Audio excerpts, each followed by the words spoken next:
Hi everyone, it's me, Lance, and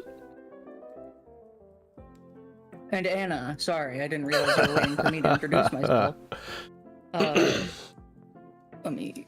You should all like so you should like so all the Jolteons get kissed on the forehead. Exactly. love Jolteons. I love Jolteon, but not enough to spend $600 on their life-size plush that's the size of a Great Dane. I think it's worth. I don't have the money for that. Not I yet. don't either. Let's see. I think I've got everything ready. Oh, I need to pull up my avatar, and I have your Fugi up this time. I remembered. Yay, yippee. Well, for those who don't know, this is our Pokemon tier list of all the best Pokemon pets. In very strange rankings, the best of the best, cream of the crop. I would destroy everyone who gets in my way. I've met them for only 15 minutes. Would commit AZ for. These Pokemon, we would commit various war crimes, atrocities, and it's just the Geneva suggestions for these Pokemon, just like AZ would. Then there's treats on commands. We see this little fella, we're feeding the little fella. It comes up to us, it gets a treat. It wants anything, it gets it. It's sleeping on our bed, it's not our bed, it's their bed. Then there's top manners. These guys, they're allowed in the house. We love them. We like to pet them. They're great pets, but there are some ground rules. Some fire Pokemon, no sitting on the sofa. You can't be on our bed. Please do not stand on the table. Do you want food? Yeah, sure. But you want to do something else, like brain control me? No, you're not allowed to do that. Just a little bit. Just a little bit. As a treat. As a treat. Then there are outside pets. We like them. We love them still. But they're kind of too big to go indoors. Or they're a little too dangerous to go indoors. Or they're birds. And birds just kind of want to fly around. I don't think they just want to, like, walk around. What's his name? Oh, this is gonna bug me. As Diogenes once said, it is not a man... No, sorry. As Aristotle once said, a man is just a featherless biped. And birds are not featherless bipeds. They do got feathers. They got feathers, and they are bipeds. And then we got put them to work. These Pokemon, for one reason or another, want part-time jobs or should go to part-time jobs. Like Pelipper's and Dragonites. These guys probably don't want to stay at home all day, sitting around and loafing a bit about. No, they want to go outside, be active, do funny little things, like deliver mail. And then there's put that thing back where it came from, or so help me. Put it back. Please, I don't want it anywhere near me, my family, my children, my Pokemon, my home. The place where I keep my delicious stacked pancakes. No, they gotta go back. And finally, we have the Slugma Swirly.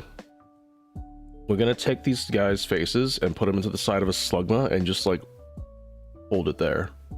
They don't deserve anything else. There's no kindness. Horrible people. Yes, there's no kindness we could afford to give these things. And we have done many, many Pokemon so far. We are now in the Galar region. Excuse me. Which I know the least about. It's Britain, isn't it? A bottle of water and whatever. What a ball. What ball? These Pokemon are mostly British. Are we counting Hisui Pokemon with this region? It's kind of a small region, so... There's like 140. Well, it's 2, 4, 6, 8, 10, 20. So it'd be a little less than 150 Pokemon if we count the Hisuian Pokemon. We can do that. Okay. Oh wait, no, let me just count the Garvai Pokemon. That's 2, 4, 6, 8, 10. I think we should leave it for the Scarvi because that's even smaller. Okay. So we cut it off at... Where are you? We cut it off at the Weirdeer. Yeah, Weirdeer. Wait.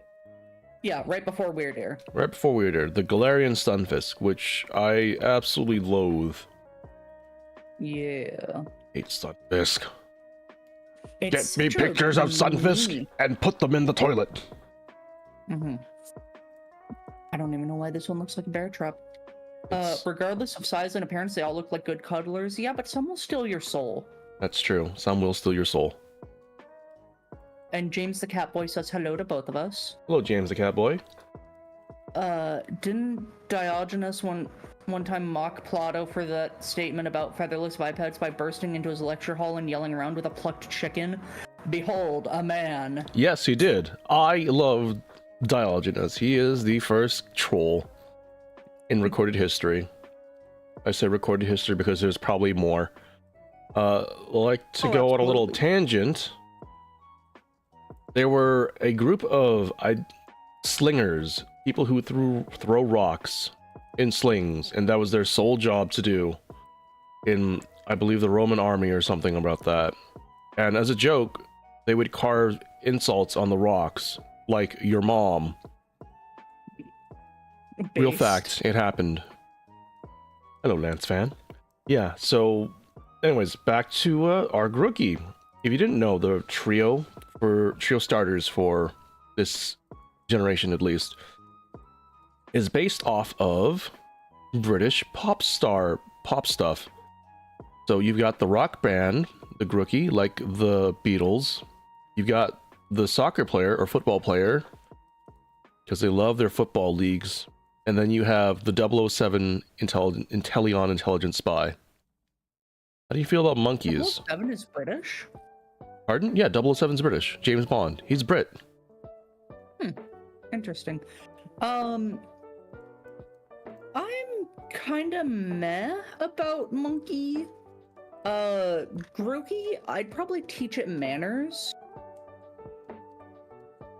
Because I think... Oh, I need to pull up Bulbapedia. You can pull up Bulbapedia. Bulbapedia. Hi, I Morningstar. feel like Grookey likes to, like, smack people and smack things with the stick it keeps in its hair. So, it's a drumming monkey. They like to bang their stick on things to make loud noise, boom, boom, bang, bang. Because monkey.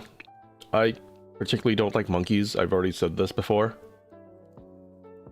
So I'm gonna just put it back. Especially because it's a loud monkey. It's gonna be making noise all the Yeah. time. As Grookey strikes everything in sight with its stick, it has more and more fun and its rhythm becomes livelier. It strikes everything in sight. Yeah, so it's monkey. I don't like monkeys. And especially if And they're if gonna I were be to a even- noise complaint issue. If I were to keep it as an outside pet, it would keep everyone else awake. It would. Who Sorry, needs a Grookey. rooster to crow at the crack of dawn Yeah. when you have a Grookie that'll just bang bang all the time? And I can't imagine that Thwacky is any better. I don't even like how it looks. It looks so weird. Why is it so long? A good question. Yeah, Morningstar. This is a Pokemon tier list with the best pets. As you can see, It becomes intensely got focused weird while it drums out vigorous beats. things. So much so that sometimes it won't listen to its trainer's commands. Yeah, they're loud. I'm gonna put it back too because it's loud and it's gonna keep me awake, and I like my sleep. Honestly, you get to go next to Burmy and Wormadam. I think Rillaboom is actually like understanding that it's annoying, and it will do its drum thing later. Why does it look Uncanny Valley? Yeah, it is Uncanny Valley. It looks like a man. It is just a man. Yeah. I'm gonna put it back as well. It's just a guy who likes to drum, and he's loud, and he's taller than me, which makes me feel uncomfortable. So Especially 'cause he's- taste in Pokemon. He doesn't wear, like, at least give him a tie or a shirt. Yeah. I mean, I feel like then he'd kind of look like Donkey Kong, but I yeah, I don't mean, know. at least I don't got vibe that. with it. Nope. You know what I do vibe with, though? Scorbunny? Your Scorbunny is so cute. When- Oh, Mahoy Benoy. I'm gonna take this score bunny all the way up to treats on command, because if it wants a treat, I'm giving it a treat. It's so cute. Yeah. Little happy little guy. He can probably keep himself entertained. Passes the Wingle test. Absolutely. Put next to Joltik. The Mareep. Golly, where do you go? I don't think you passed the Levani test. Pokemon that look like muscular humanoids are kind of weird. That's why I don't like Incineroar personally. How do you go from small house cat to buff furry? Exactly. Yeah, it gets a little out of hand. I still think like Reboot is actually kind of cute though. It is a little punk. Yeah, I love it. It's a little weird that it has like clothes. It's got a almost a hoodie. I honestly was expecting some sort of Pokédex entry as to why it looks like just a moody teenager. But no, it just talks about how it likes to practice its footwork. And juggle berries with its footwork. I think I can put it right next to Scorbunny. I'm gonna do the same. You know what? I think the Reboot would actually absolutely love playing with a hacky sack. Oh, absolutely. It looks like the type of Pokemon that would have a hacky sack. Yeah. I love the Scorbunnies are just like in the Pokédex entry for it. And they're so cute just hopping around. It's just watching them play around and have fun. Reminiscing about the good old days. And then there's Cinderace, which looks like it looks like soccer league club players with their spiffy shorts and almost a V-neck shirt jersey thing. I love how Pyro Ball, its signature move, it just takes a pebble, kicks it around a bit, and it just becomes engulfed in flames. That's kind of wild. That's really cool. And its G-Max form is just it's standing on a giant ball with its angry face. I don't know. And its ears get just massively long. Yeah. I don't know how I feel about like Cinderace. Yeah, this one has a bit of Uncanny Valley too. It's not as cute, but I can't see this thing being a problem. Like it likes to play soccer. So do I just like let it be outside to play soccer whenever it wants? Do I? That's exactly what I was thinking. You know what? I can give it top manners because it's got opposable hands, right? I'm sure it could open a door if it wants to go outside. So I'm gonna move Cinderace into top manners. So it can pretty much do a lot of the things it could have done as a Reboot or a Scorbunny, except I'm probably not gonna let it sleep in the same bed as me. Not anymore. Yeah. That would be weird. That would be weird, but it can have its own bedroom, and it can use the door and go outside. 4'7". That's a tall fellow. I'm gonna put it next to the Zatsu. Oh, twisted eggs and... Well, it's actually not that tall. It's shorter than me, that's for sure. I mean, it's almost 5 feet tall, so it's like a... No, it's almost 5. It's like a late teenage.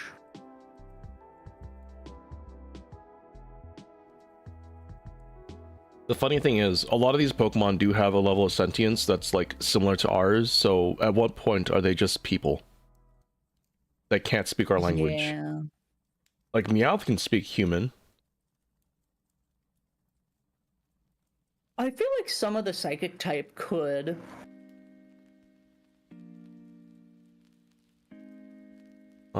Yeah, then there's Subble, Wobbly Wobbly.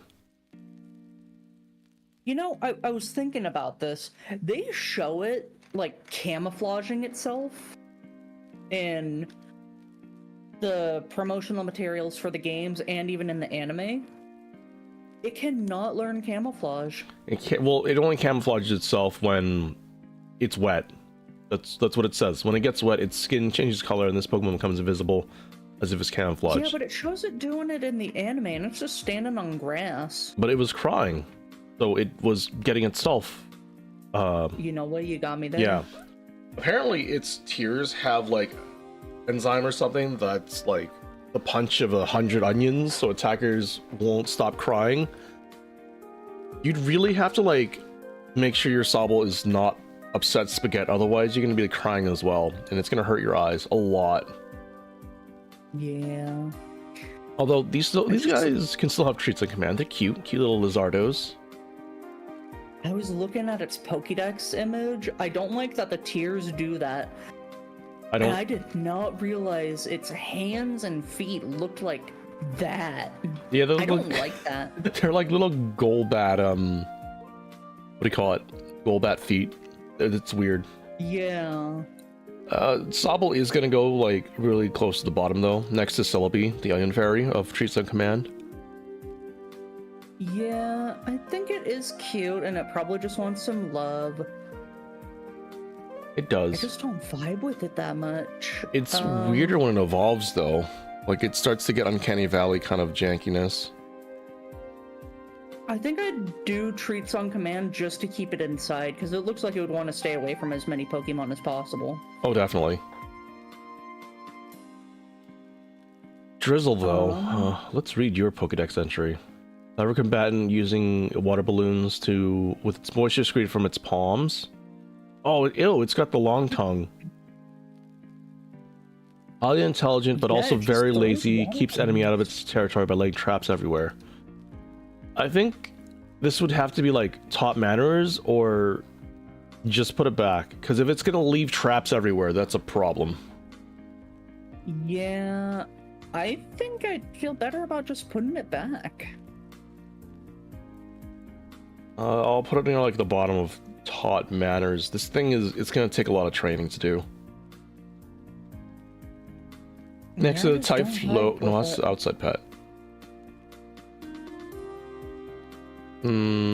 Next to the Gliscor.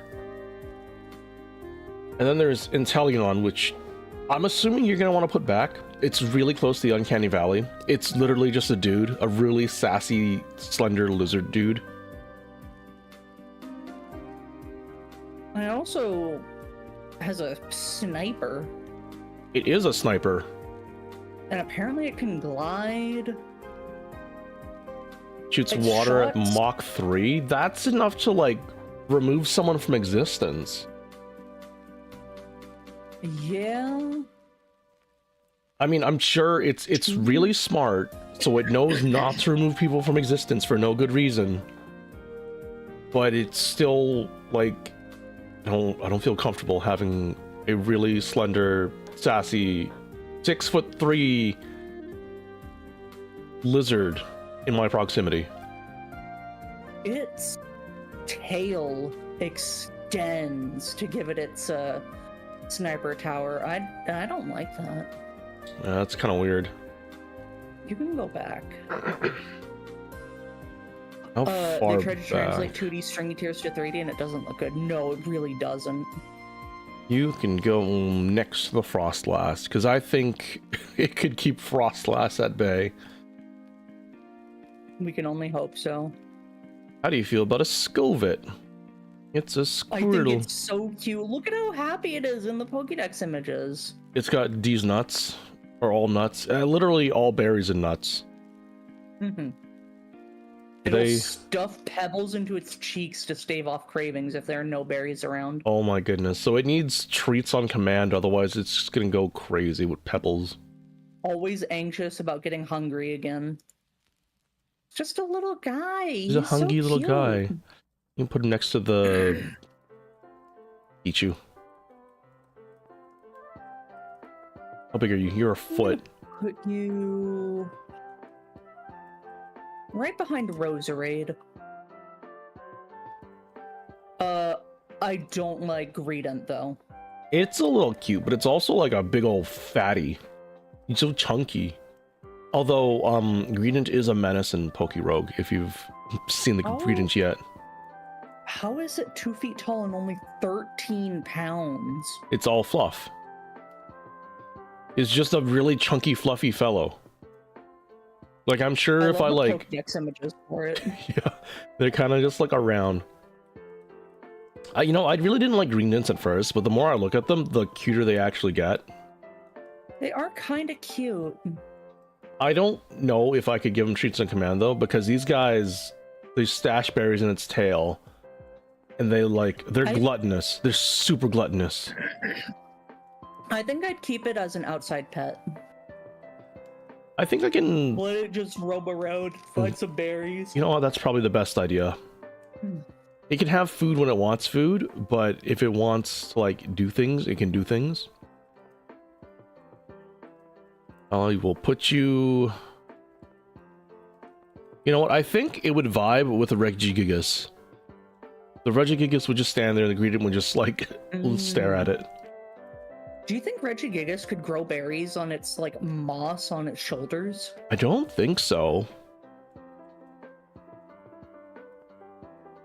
Comically Large Watermelon wants to know where Esper is. It is in Treats on Command. Yes, Esper is a very cute cat. We love Esper. It's seen some stuff.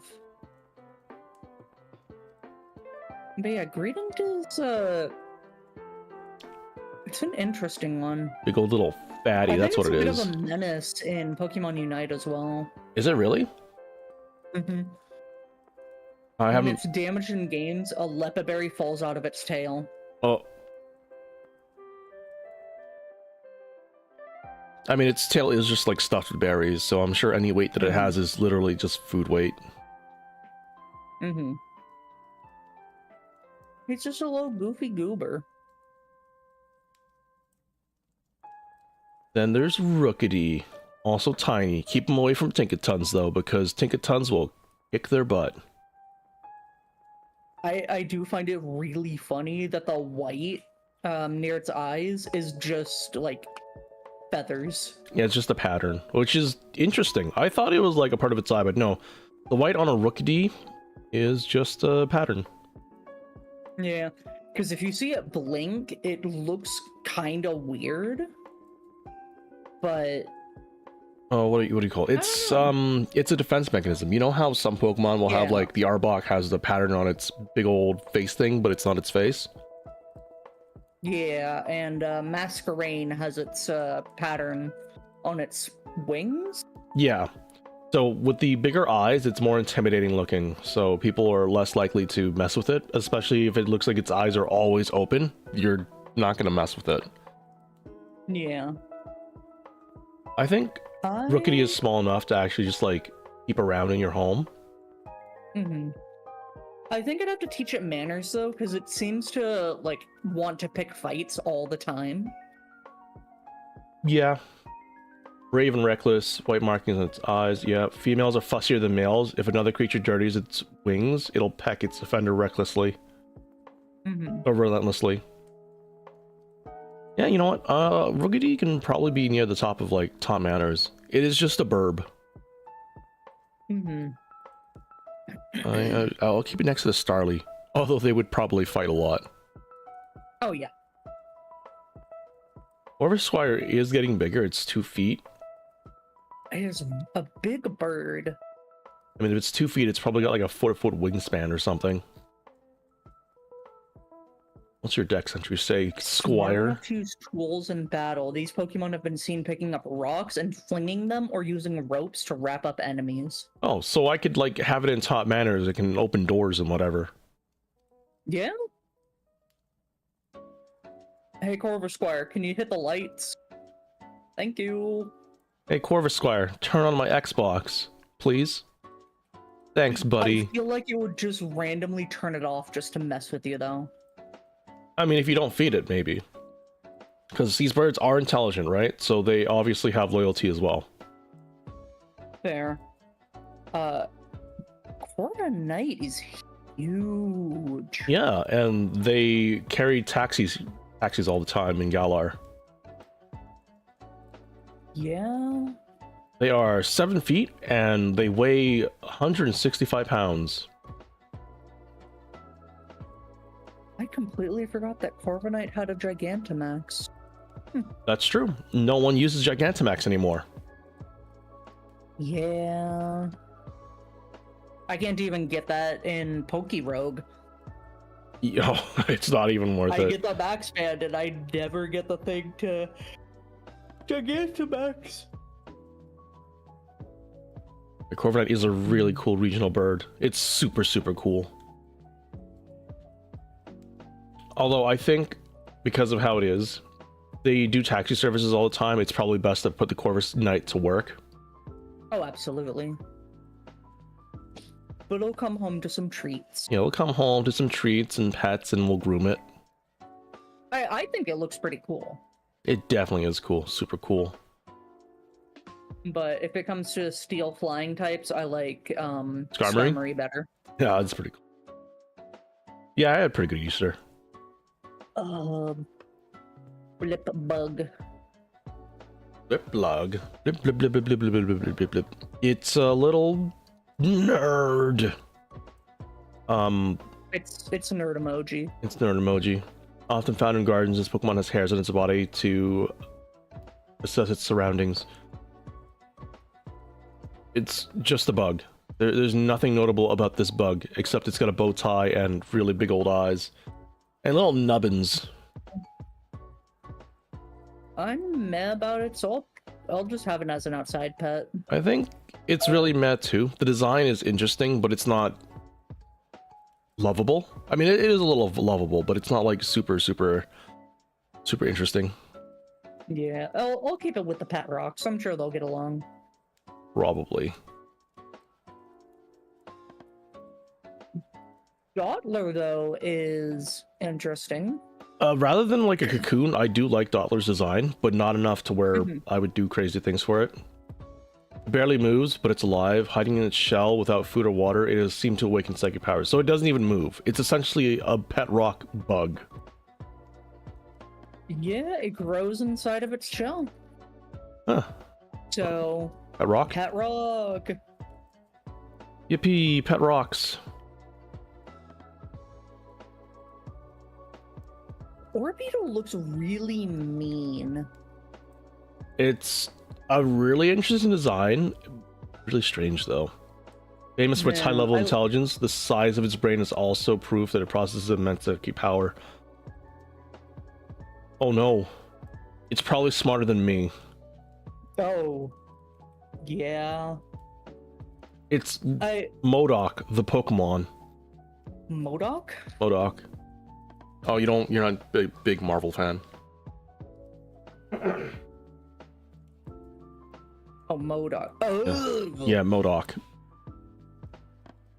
He looks just like the big brain dude from Shark Boy and Lava Girl. Essentially is. Or vice versa, because Modok came first. Yeah, I think Mr. Electric. I can just put the Orbeetle back. It's probably smart enough to know what it wants out of life, and it probably doesn't want to hang out with me. I think I can put it like right in the middle though, right next to Kakuna.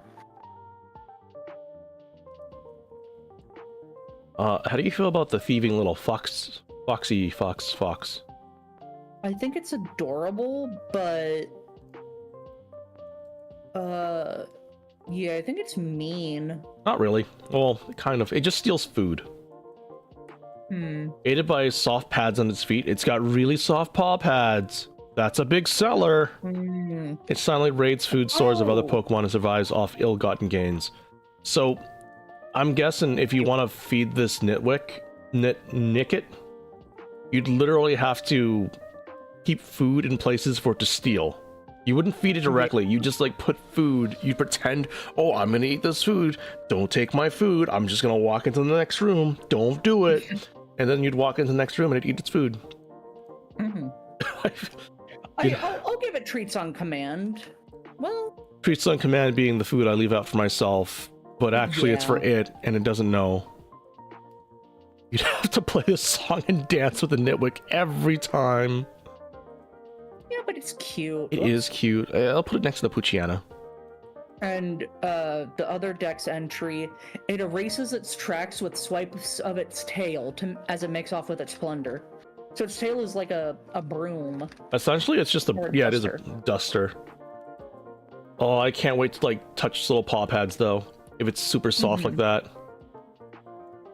I don't really like Thievul though. If it didn't have the mustache, I would like it a lot more. But that mustache is what like ruins it for me. I feel like if maybe the female didn't have the mustache, it'd be better. Maybe if the female had like, I don't know, long luscious locks as a joke, sure. But the Yeah. mustache kind of like I get it. It's a gentleman thieving mustache, but the mustache on the female and the male? No. Maybe. Oh no, actually, if the female lost the mustache and had like a bigger chest floof thing as well, that would also work. Something. Yeah, it just steals food and eggs, so Lots of eggs. I think I have to put it back because I don't want it to steal eggs. Definitely not. I mean, it's gonna eat the eggs too, so yeah. Well, if evil goes back, put next to crocodile. Yeah, I put it pretty low because I don't like the design. I don't like what it does. How about Glossiflora? though. It It's anchors so itself with a single. It's only got one leg. Oh. Anchors itself with a single leg, basking in the sun after absorbing sunlight. Its petals spread. And I guess you're just like a desk plant too, right? Yeah, it is a desk plant. Mhm. Congratulations, you've been... What's the word? You've gotten a promotion. Oh, way to treats on Desk command. plant. Desk Oh, yeah. plants. I'm gonna put it next to the. I forgot what the other berry plant thing is. You remember what its name? It's fairy type, not even a plant. I've got Comfy, Rabombi, Cutie Fly. I can't remember your name. I can't remember its name either. It's the thing AZ committed war crimes for. But a final evolution of it. Yeah, I don't remember. Can't remember. I mean, it's not super duper important. Oh, Flabebe, Floette, and Florges. Yes, Florges. The thing I that's remember. very God of War-esque, but flower. Mm-hmm. This Flower. Elder Gloss. I just hope it doesn't make me sneezy. Eldergoss. It's so cute. Yeah. It's so It's cute. got cotton fluff. Cotton fluff, super round. Seeds attached to its cotton are full of nutrients. It spreads them in the wind so other plants and Pokemon can benefit from them. Oh. So, I mean, I assume that if you ask nicely, the Elder Gloss would give you some seeds to have as a snack, and they'd be really healthy for you. The cotton on the head can be spun into a glossy, gorgeous yarn. So that'd be a nice way to just have like infinite yarn for knitting. Or you could just Or sleep on its crochet. like little back as a pillow. It I was is. thinking that too. Oh no, it's only a foot, so it's not that big. You'd have to like get a lot of yarn to turn into a pillow. Otherwise, this thing would just kind of like fluff about. I think it's very cute. The face is a bit weird, It is cute though. but it is adorable. I'm putting it in Treats on Command right next to... Well, no, I'm going to put it lower than Cutie Fly. I think But it I is so can cute. put it next to the Orichoke Coco. Mm-hmm. There's Wooloo. Wooloo, wooloo, wooloo. It's just a eep. Eep beep, it's a sheep, beep beep beep, it's a sheep. Beepy sheep.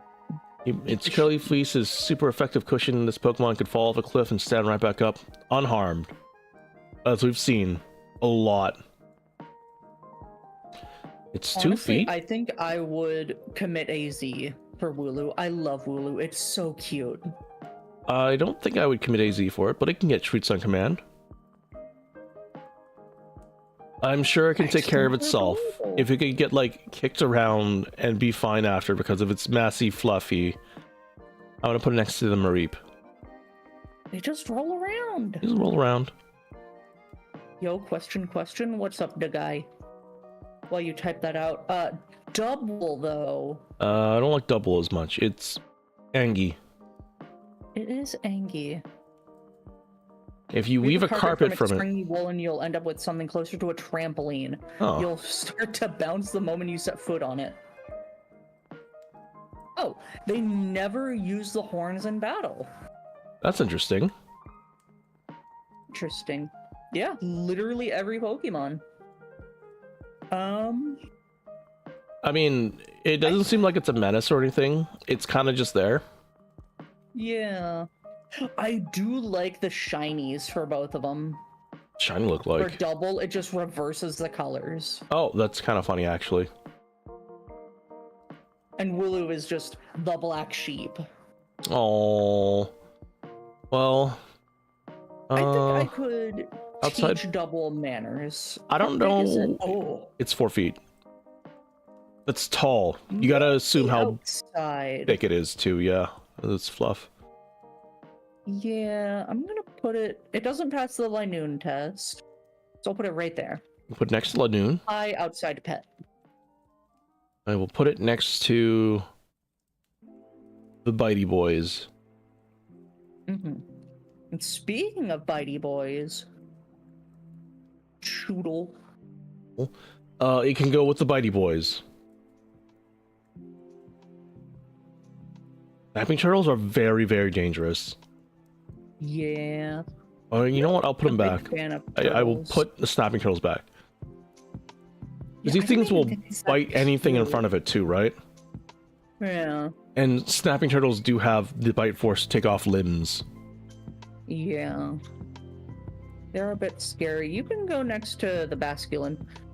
How long have we been at this? We do one of these per generation per week. And I think we had to miss a week. So about 9 weeks now? Yeah, that's been a while. Months-ish? I'm putting Dreadnought next to Hippowdon though. That's fair. That's very fair. Big turtle. It scares me. Here's me too. Yamper.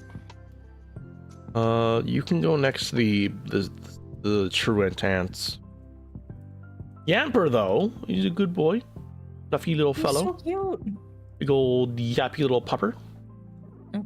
He gets treats on command. Very popular as herding dogs in Galar. As it runs, it generates electricity from its tail. So these guys are also hyper and they want to go to work. But they're cute enough. Right next to the Bidoof. Where do I want to put the Yamper? Put next to the Mareep. I'm sure the Mareeps will love having the Yampers chase them around. So we are ranking the Pokemon based on how we would treat them as pets. So I'll just do a quick version. Would commit AZ for commit war crimes for them. Jolteon is my Sparky boy. I love him so much. Treats on command. We love them so much. We give them treats. Top manners. They just need to know manners to be able to vibe with us. Outside pet. They're either too big. They're bird. They're fish. They would want to be outside. Put them to work. They want jobs. And put the thing back where it helped me or back where it came from, or so help me. Don't vibe with it. And Slugma Swirly is rub their face in the side of a Slugma.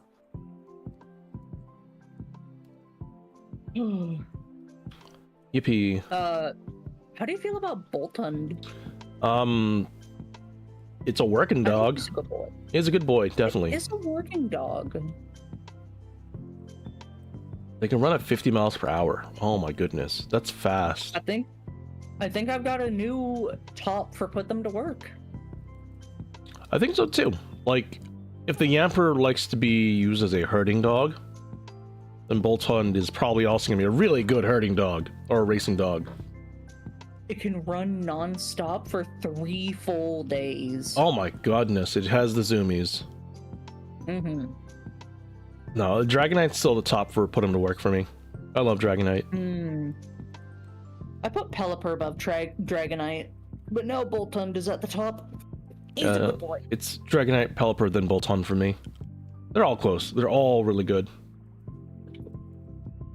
Boltund reminds me of Rolly. my childhood dog, Lucy. She was a border collie. She was a good girl. That's cute.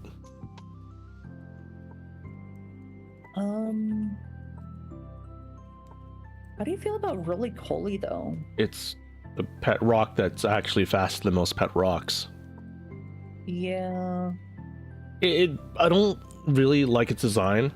It's kind of just a collection of rocks with an eyeball and a unicycle. Honestly, I think you could put it to work. Doing what? Chunks of the surface of this Pokemon's body that have grown old and flaked off have been long used for fuel as an alternative to coal. Yeah, you know what? I see your point there. So just let them roam around, let it fall off, and then you got coal. Like a chicken farm, but you're farming skin flakes of the roly-poly. Put it above the Doug trio. Oh, I'll put it next to the Steelix or Onyx. I don't like Carcoal's face. No, it's so weird. It forms coals inside its body. Coal drop by this Pokemon can, be used as fuel. Yeah, I'm thinking just put them all to work. I guess so. I don't know about the Colossal. We have to read its dex entry. That thing is also a menace to society sometimes. Yeah. It can be a menace to society. Colossal. There you are. Do we play Pokemon? I play Pokemon here and there. I've been playing a lot of Pokerogue. You taking a nap, love? Okay, have a good nap. I've been doing grass locks in every Pokemon game I can get my hands on and stream properly. So anything on the Switch, I've already done grass locks of. Once they release the Legacy Collection. Pokemon games on the Switch. Yeah. eShop. They should totally do that, like they did with the 3DS or DS, whatever the heck. I think Colossals can also be put to work. These guys get angry if anyone vandalizes mines. So just don't vandalize the mine and he'll help out. Oh my goodness, Anna. The Colossal, it yearns for the mines and protects the miners. It yearns for the mines. Oh, when Galar was hit by a harsh cold wave, this Pokemon served as a giant heating stove and saved many lives. What a good fellow. I'll put next to the Blaziken.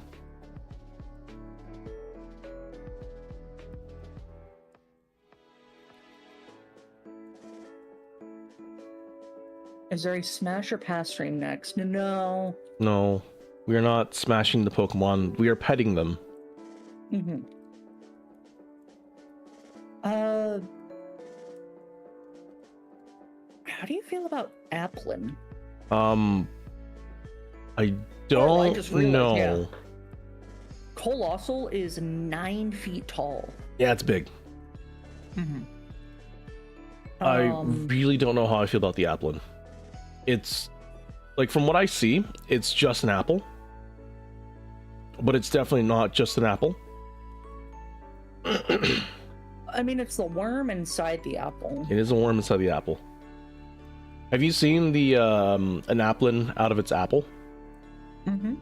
It's very silly.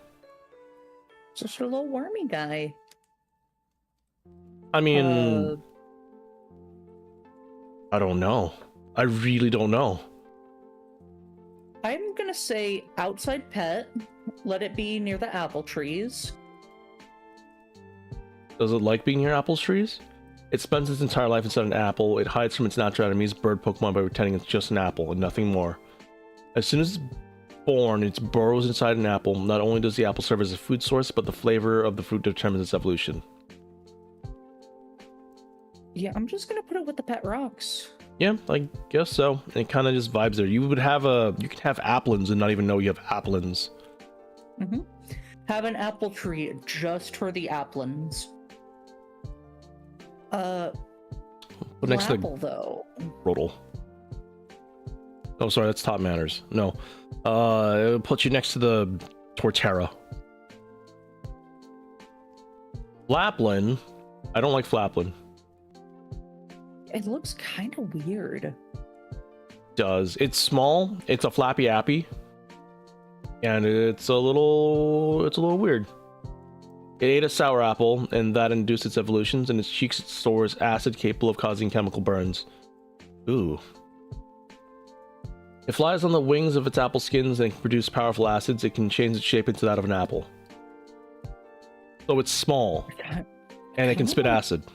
Put it back. I think so too. I mean, actually, I'll put it as an outside pet with the Applin. It could protect the apple tree. You make a good point. I mean, at that point, we'd be kind of putting it to work, though. Essentially, yeah. You know what? We can put it to work instead. You protect the apple trees. Yeah. Appleton, It's though. going low on the list, though. Appleton is He's actually just a cute. pretty little guy. Eating a sweet apple causes evolution. Nectar secreted from a nectar scent wafts from its body, luring bug Pokemon to and it eats the bugs. Wow. Its body is covered in sweet nectar. The skin is basically essentially the skin on its back is especially yummy. Children used to have it as a snack. Oh. Yeah, I don't know how I feel about that. I mean, it's not normal for us because we don't have Pokemon, but you have to remember they have Shuckle juice in the universe, where you take a bunch of berries, put it into a Shuckle, and the Shuckle, you pour the juice out of the Shuckle and drink that. Yeah. And they eat Slowpoke tails, and they grow back. And Clauncher claws, and they grow back. Yeah. I'm gonna have it as an outside pet as well. How? Flapple was a foot tall. This is a 4'4", so still kind of small. I think I'll put it to work. I mean, it can provide snacks, and it can protect the trees from bugs. Yeah, it does eat small bug Pokemon, so... you could go a little bit higher, though. You'll go above the Carnivine. Yeah. I don't know how comfortable I'd be, because, you know, eating the skin flaps on its back. But that's because... Yeah, that just sounds weird to me. I'm not gonna peel off my Appleton and eat it. Yeah. I mean, I might peel off the Appleton and give it to another Pokemon as a snack. If the Appleton consents. I don't know. Not like how Heracross likes to eat or absorb the nectar from Bulbasaurs. Definitely not like that. Yeah, that is weird. That is weird. Did you know that Silicopra is 7 feet long? Seriously? They look so tiny in game. I thought it was just supposed to be a small little snake, like a little garden snake. That's what I thought too. You're long. Yeah, I don't like that. You can go back. It digs its I don't store like sand. snakes. Snakes are... I'm not too bad about snakes, but like a 7-foot long snake sounds like it'd be a problem. Go next to Surviper. Snoodle Doodle. What about Sandaconda? I think this thing's also massive. 12 feet? 12 feet long. And I mean, sure, it does coil itself up 144 pounds. that's heavy. When it's contracted over like 220 pounds of sand sprayed from its nose, if it ever runs out of sounds, it becomes disheartened. It's got the sandy shotgun snaz. I'm putting it back. It will expand its body as much as it can and then contract itself, blasting out sand with enough force to wash away a dump truck. Yeah, I don't... I don't want that anywhere near me. Ugh. Ramarant is interesting. When it's hungry, it It's swallows just a derpy little Arakudo. guy. It is a derpy bird, and it's a bird that tries to eat a lot of things. Mm-hmm. I don't think I want them near me or my other Pokemon, because I have a feeling that it would try to shove any Pokemon smaller than it in its... Cramorant's gluttony led it to try to swallow an Arakuda whole, which in turn led Cramorant getting an Arakuda stuck in its throat. Yeah, and apparently they have Pokemon Pikachu lodged in its mouth too. And it's always when it's under 50% health. Mm-hmm. So I'm gonna put it back. How does it get a Pikachu stuck? I don't know. 2, yeah, I just don't like it. I do like that when it's shiny is like a bird covered in turmeric. It is just a bird covered in turmeric. There's a picture about that. Yeah, I'm gonna put the camera back. I feel bad for any Pokemon that gets stuck in its throat. Yeah, covered in curry. An exotic looking orange burn turned out to be a seagull covered in curry. So weird.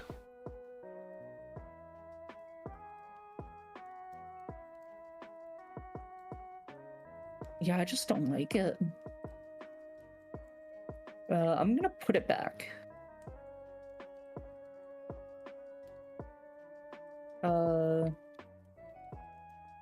You know, you can hang out with a tentacle.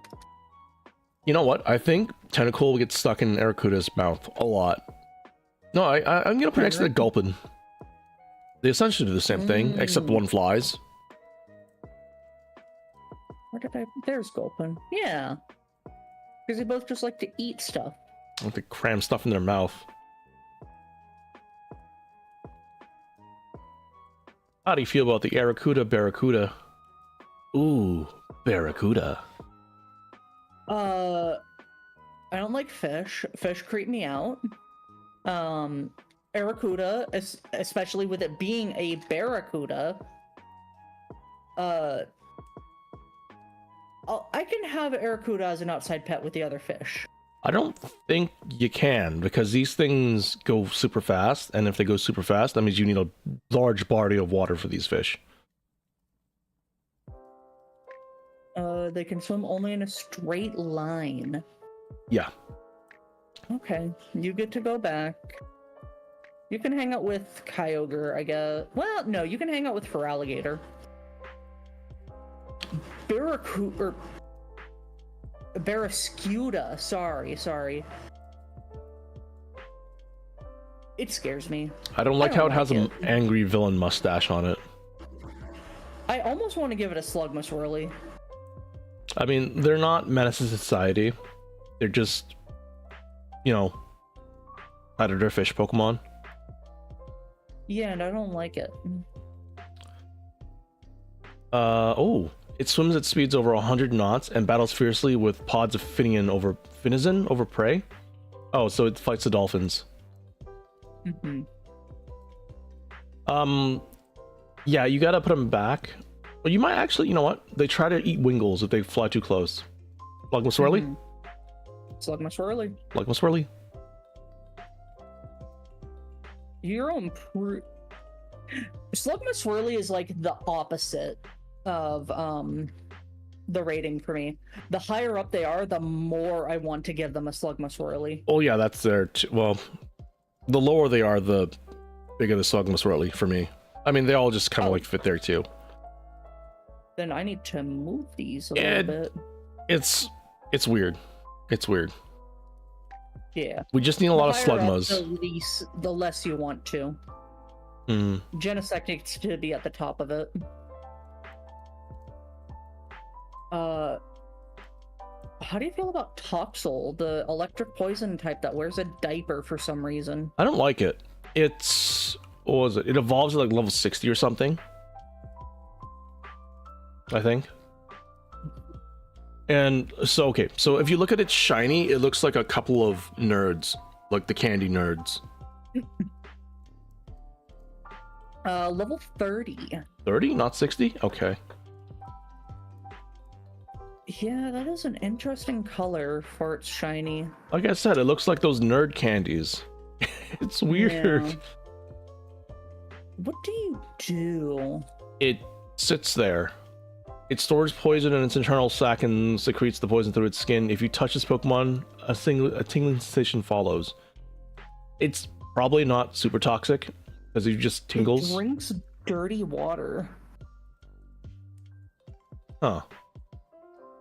This selfish, attention-seeking Pokemon stores poison and electricity in two different sacs inside its body. It's selfish and attention-seeking. It manipulates the chemical makeup of its poison to produce electricity. Which is impressive, but... yeah, I don't know. Either outside pet or put it back. Well, you know it's gonna try to, like, come inside, because it's selfish and attention-seeking. Yeah. I think it's better to just leave him in the wild. Probably, yeah. Right next to the Stunky. Yeah, Stinky. Toxtricity. I don't really like its design either. It looks cool, but it's not like... a cool that I like. It's a cool as in generic cool. You know what I mean? I don't like its low-key form. Loki from Asgard? It looks like it just told you a really bad joke and it's waiting for a reaction. No, it looks like the card crushing meme. Card crushing meme.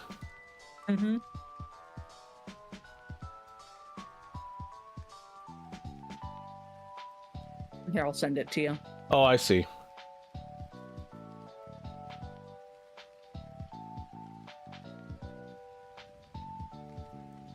Yeah, I don't...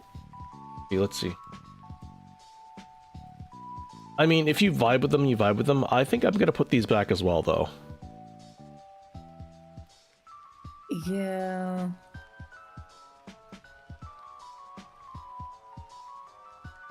Yeah. Put them back. I can at least put the yellow form a little higher. Where did I put? There's the stinky baby. I'm gonna put you right there. Whoops. And that one. Oh, where did I put the first one? Okay, there. You go there.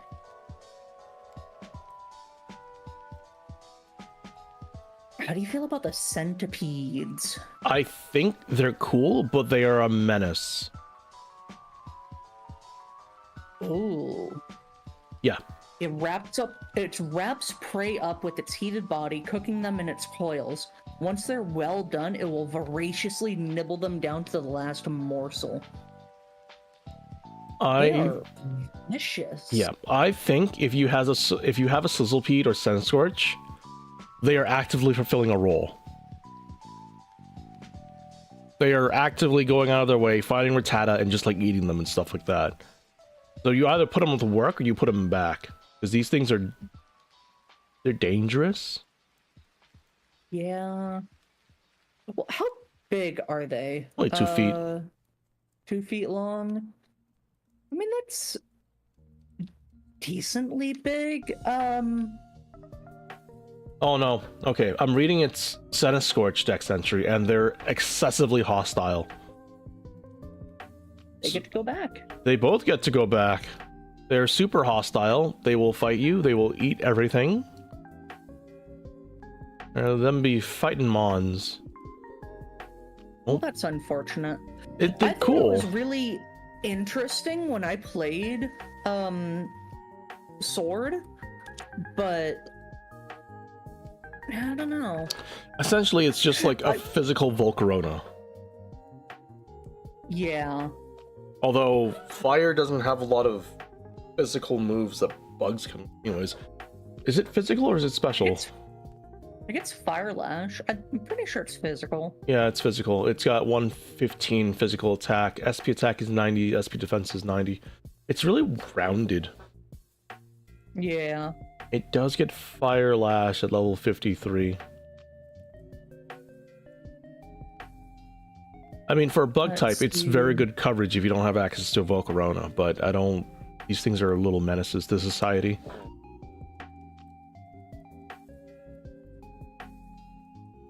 I swear I remember it, when it Gigantamaxes, it turns into like a weird coil design. That's when it attacks. Yeah.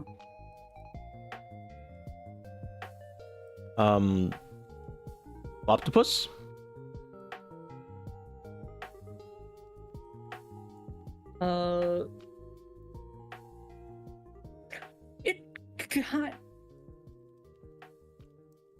I guess it's kinda cute, but I worry that yeah, it's very curious, but its means of investigating things is to try and punch them with its tentacles. Yeah, that's... I don't know. Let's see. Its attack stat 68. It's about as smart as a 3-year-old. Okay, maybe put it back. If it's as smart as a 3-year-old and it's gonna punch everything it comes into contact to because it's trying to investigate it. That's not good. If it just like touched the feel to understand, that's fine, but it punches. That's not fine. Mm-hmm. It's not enough to like break doors with 68 attack stat, but it's still like enough to hurt. I'll leave a bruise. I'll put it next to Rabby. Have you seen Grappalock's T-pose? I haven't. Is it silly? Is it funny? Is it stupid? It's pretty silly. I need to look at this. I just sent it to you. That's so weird. That is so weird.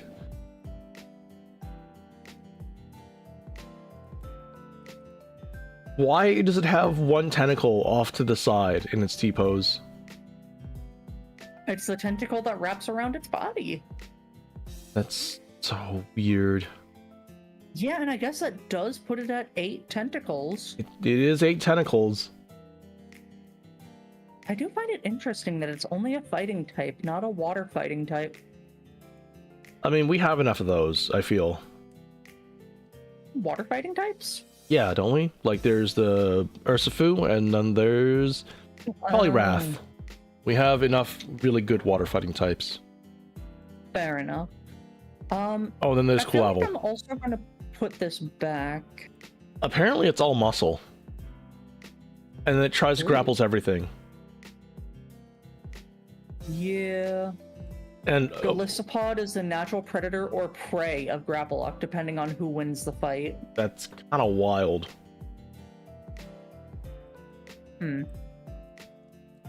Yeah, I'm just gonna put it back right next to the baby that I already forgot the name of. Lavapus? Coptopus. I lost Coptopus. I'll put it next to Sharpedo. I'm sure Graplock would love to fight Sharpedo. Mm-hmm.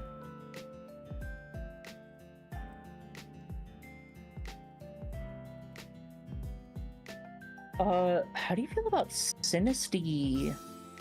I don't hate it. Apparently, these are like Pokemon that people love to go and collect because a lot of them are fakes. So you'll try to collect the real Sinestees. And I'm sure they like being around people too because they were born from a lonely spirit. Sinistea gets into your body when you drink it, and then it steals your vitality from within. It also tastes awful. Don't drink it then, Fivehead. The soul of someone who died alone possessed some leftover tea. That is...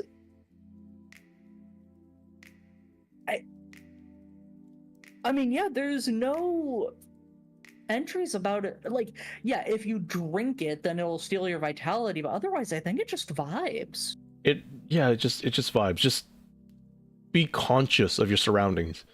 This Pokemon's only a problem if you're not paying attention, which normally... Yeah, I'm thinking top manners. Top manners is fine. I mean, a lot of people too, there's a lot of non-tea drinkers, so this isn't a problem either. Yeah. And how often do you have a teacup that looks like a Sinestee?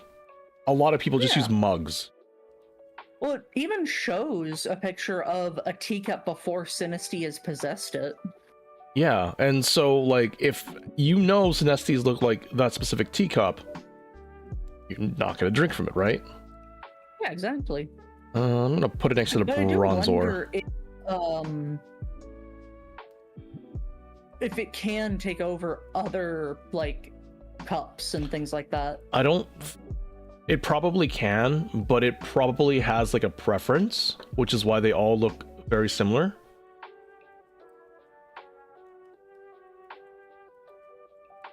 Like, I did not realize that Poltegeist has its little feetsies hanging out of the pot. oh, it does. What a weird guy. Do you like Poltergeist? Or Poltegeist? I'm reading its dex entries.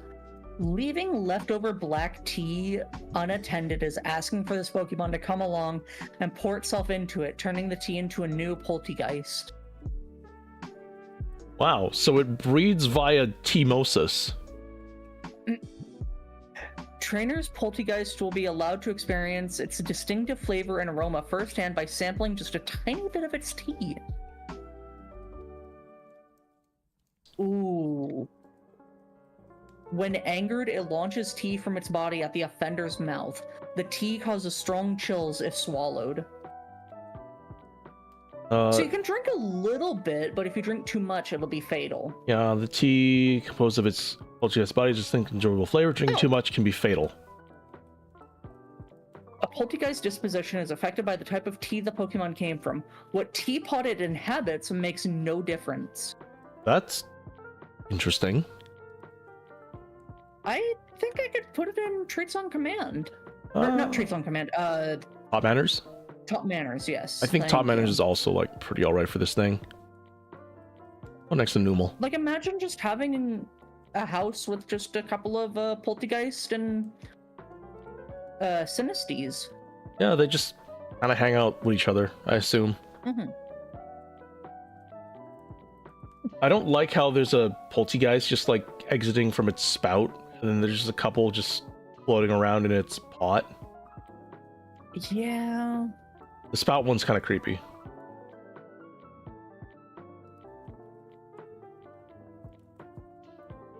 Not this Pokemon, though. This next Pokemon. Wait, what the heck? Hateni's 100% female? There are no males?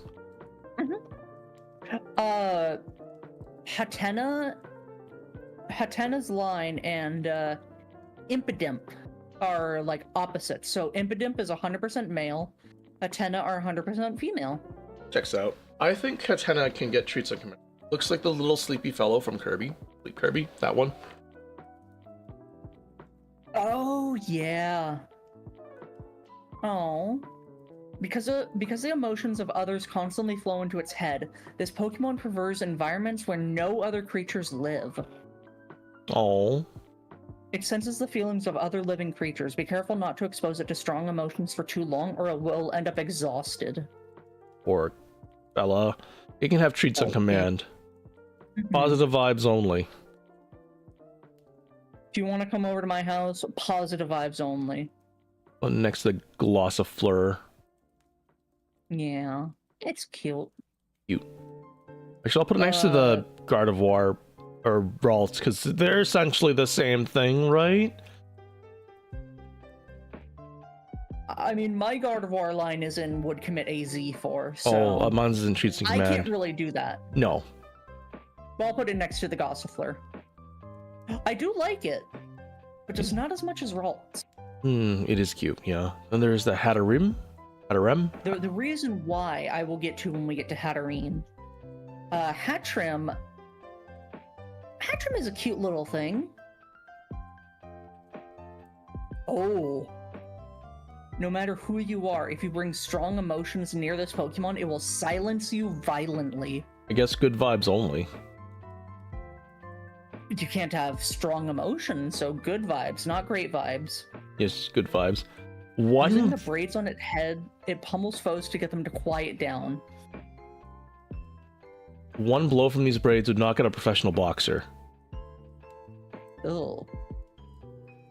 I'm gonna teach it manners. I think Top Manners is a good spot for it too. That's not something I expected. It's like 2 feet and weighs 10 pounds. How does it generate that much force?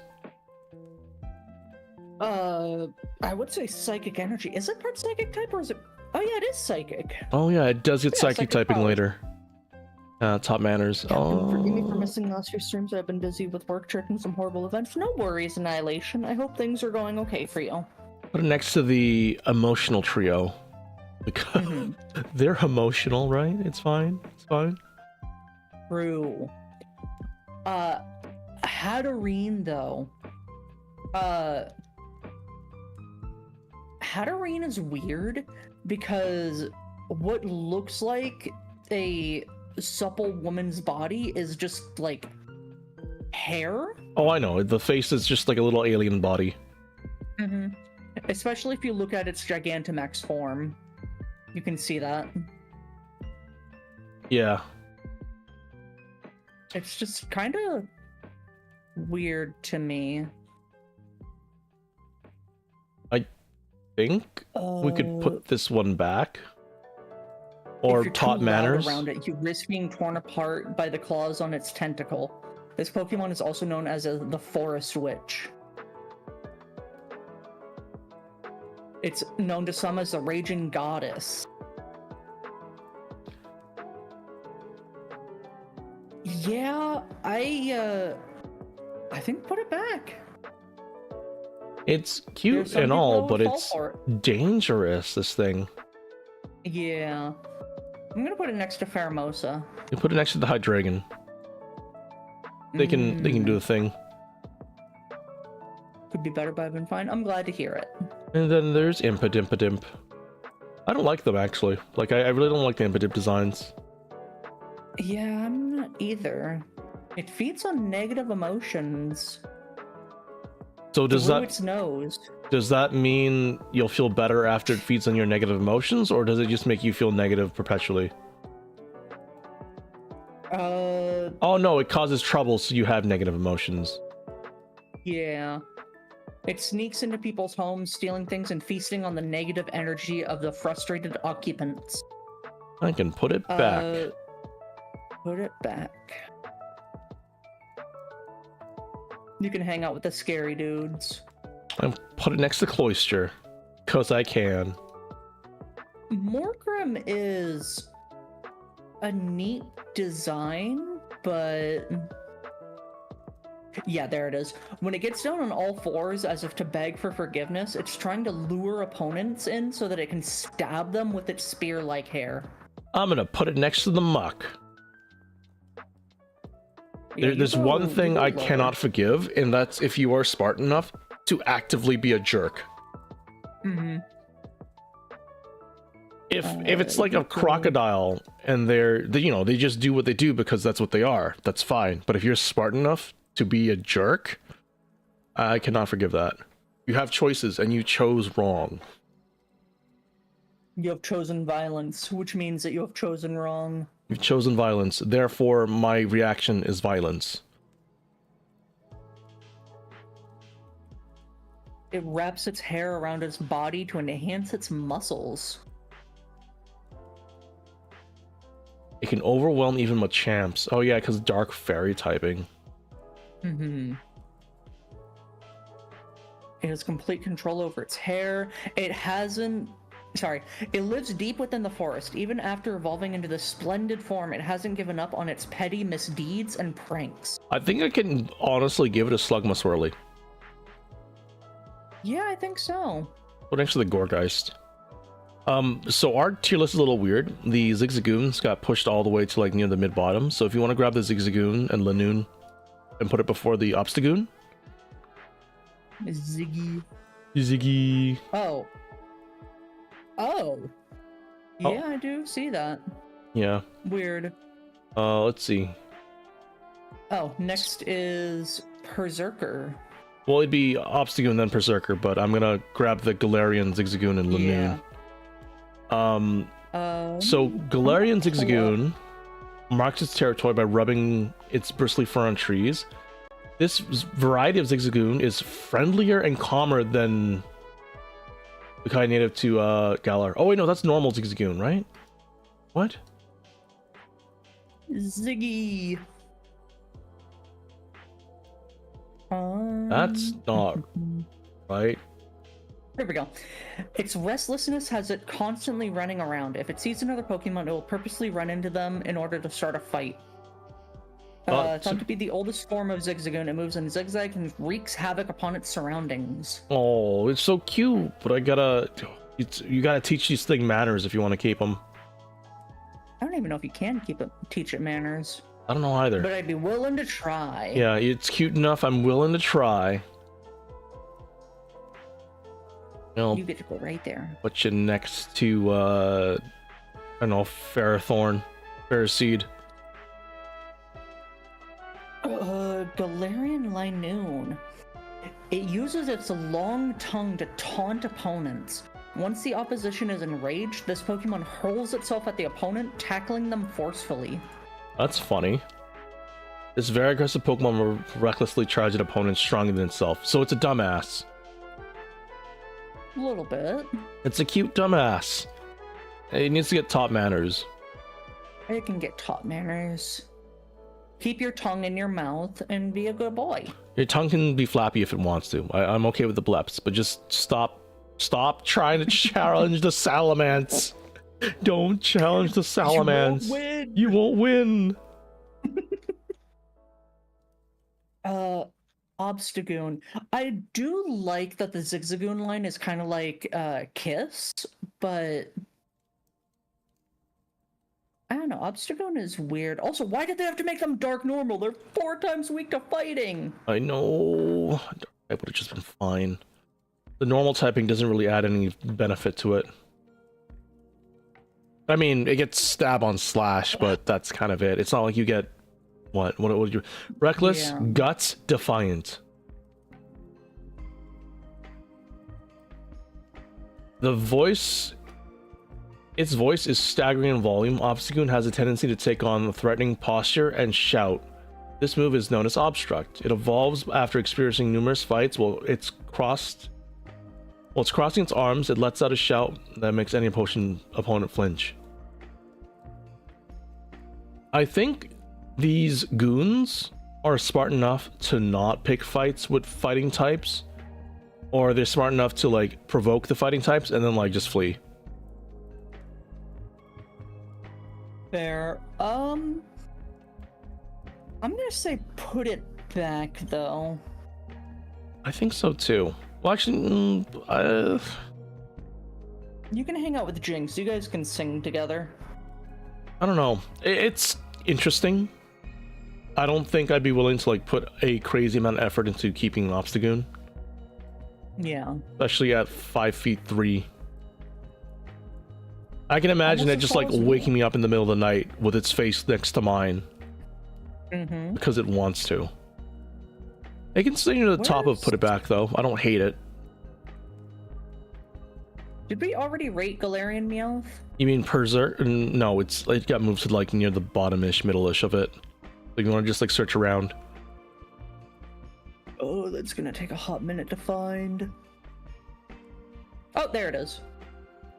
It's next to the Ponyta, right after Calyrex. I kind of like Galarian Meowth. It's silly. It's a feisty fella. But I don't think it wants to be a pet. Galarian Meowth. Why does Meowth have so many alternate forms? Because it's popular. Well, maybe, I don't know. Living with a savage seafaring people has toughened this Pokemon's body so much that parts of it have turned to iron. These daring Pokemon have coins on their foreheads. Darker coins are harder, and the harder the coins gather much respect against Meowth.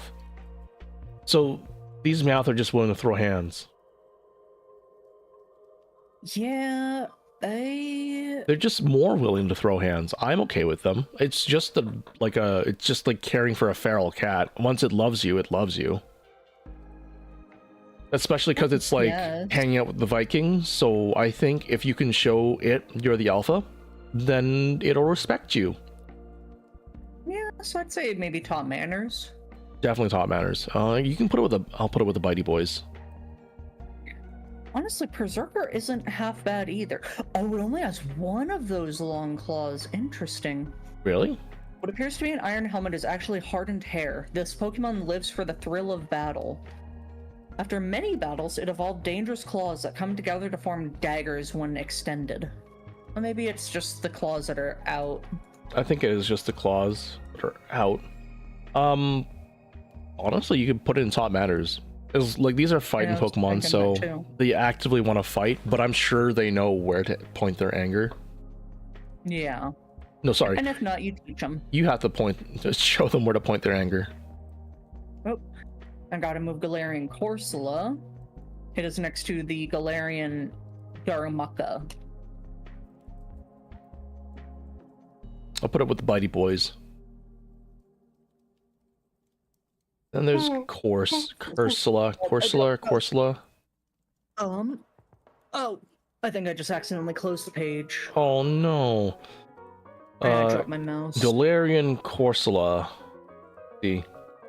Watch your step over wandering area oceans once covered. What looks like stone could be this Pokemon, and it will curse you if you kick it. Sudden climate change has wiped out ancient Corsola. These Pokemons absorb life forces of others through its branches. This poor guy. Poor little guy. Yeah, Corsola has not had a good life. Oh, that's so sad. You looking at its Pokemon card? Yeah. It's just the poor little nub. That's why I put Corsola and would commit AZ for. Doesn't deserve this. We need Coral. Oh, where am I gonna put you? I'm gonna put you in Streets on Command. Hi, Flash.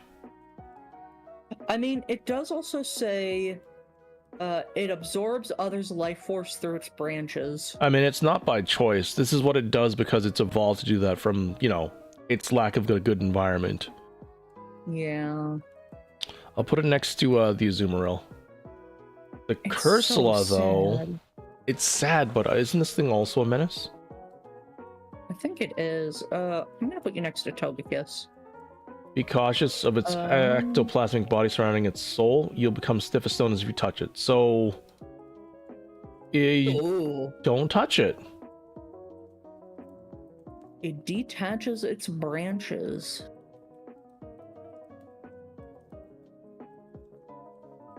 It's just a poor little thing.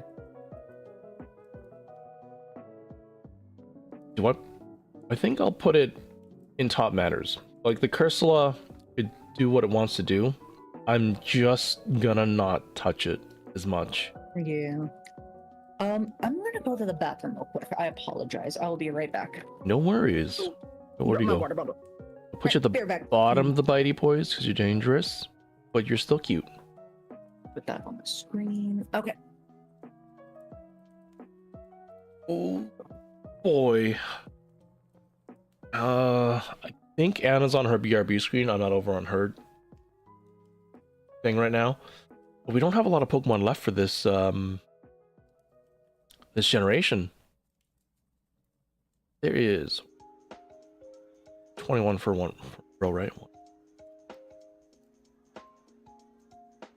10, 11, 13, 14, 15, 16, 17, 18, 19, 20, 21. 2, 4, 20, 20, 42, 4, 45, 47, 49, 50. There are 50 Pokemon left to rank. How many are in here?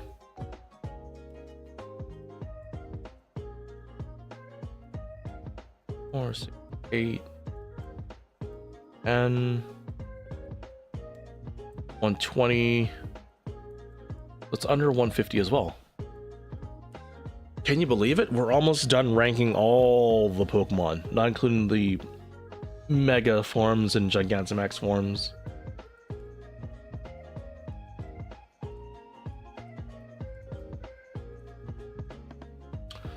Out of 1,025 Pokemon. Oh my goodness.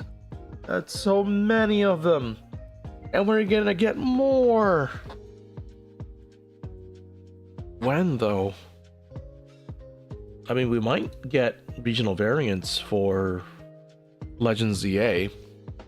A new Meganium form? Or maybe just a Mega. Or we'll get something else.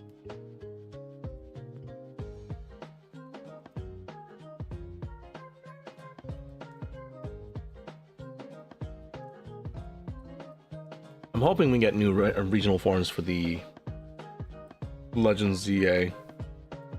That'll be great. Rather than just a couple new Megas. That or maybe a lot more Fufuro patterns.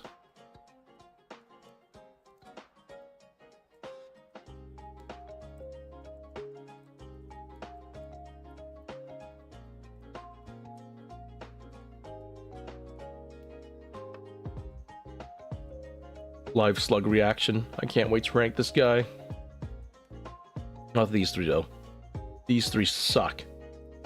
Lousy trio.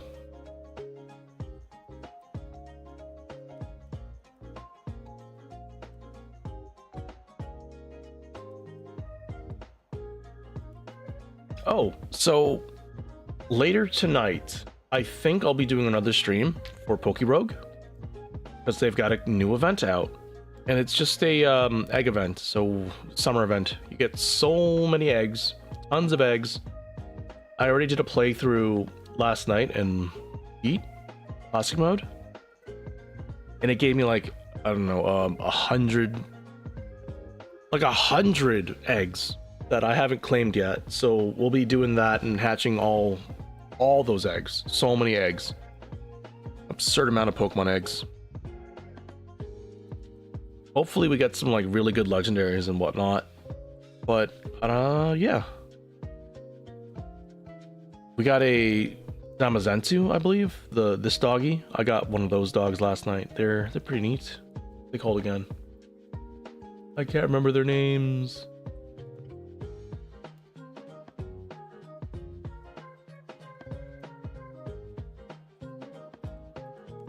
Not Zamazenta. Zamazenta's the... No, it is Zamazenta. It was Zamazenta and Zacian. Wait a second. Zacian is fairy type?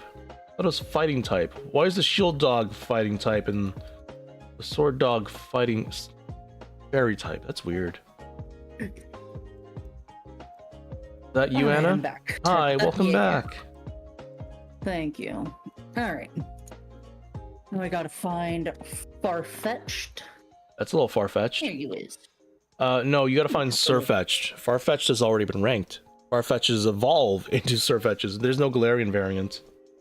There's a Galarian Farfetch'd. Oh, there is. Never mind. Where's Galarian Farfetch'd then?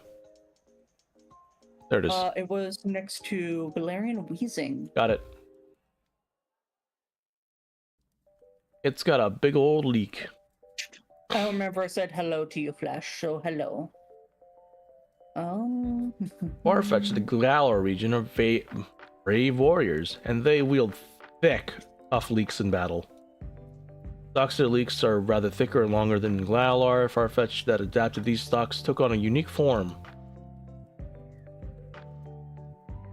It just talks about how thick its leek is. I don't really know. Mm-hmm. I think it's just a little guy. With the way that you have to evolve it by letting it get, what is it, 3 crits in one battle? 3 crits in one battle. Where... That is a problem. I love how in its evolve thing, it's like a leak and then dire hit. Land 3 crits in battle. I don't like how Surfetch'd though, when it's shiny, turns into a gold, like a yellow baby duck. Kind of weird. Let me take a gander. It's got to scroll through everything because it can just breed with so many Pokemon.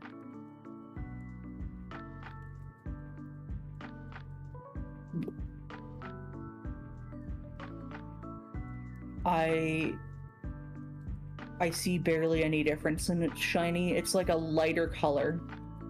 And I guess the white does turn gold. Yeah, the white turns gold. Anyways, I don't think this bird flies because it's always carrying around its leak. It can probably just walk around. I'll put it in top manners. Yeah, I think that's fair. Some of my Pokemon aren't loading in top manner, so I'm gonna reload after I put down Surfetch'd. Because I'm also gonna put it there because it just talks about how it has the leak, and the leak is also food. Yes. Surfetch'd, when it's shiny, it looks like the seagull covered in turmeric. Oh, okay, there we go. Where? Top manners, I'll put you next to the Salazzle. I don't particularly like it that much. Farfetch'd. Yeah, it's just kind of there. Yeah. I was really excited to put one on my team when I played through Sword, but yeah, it was just kind of there. Gotta grab Mr. Mime and Mr. Rhyme. Hmm. So Galar, I don't like the Mr. Mime lines. It really bugs me. Galarian Mr. Mime is the tap dancer. I still don't like it. It spooks me. It's Uncanny Valley. It's kind of weird looking. Mr. Mime. I think I'll put the Mr. Mime, like without a second thought, next to the Mr. Mime. Where is Galarian Mr. Mime? This is organized so weirdly. Yeah. There you are. I think I put regular Mr. Mime in, put it back. It's next to the Lick a Tongue for me. I don't like him. And then Mr. Rhyme is like less offensive. I still don't like it. Yeah, I don't remember where I put it. You can go under the Behem. And like, was that Mr. Mime or Mr. Rhyme?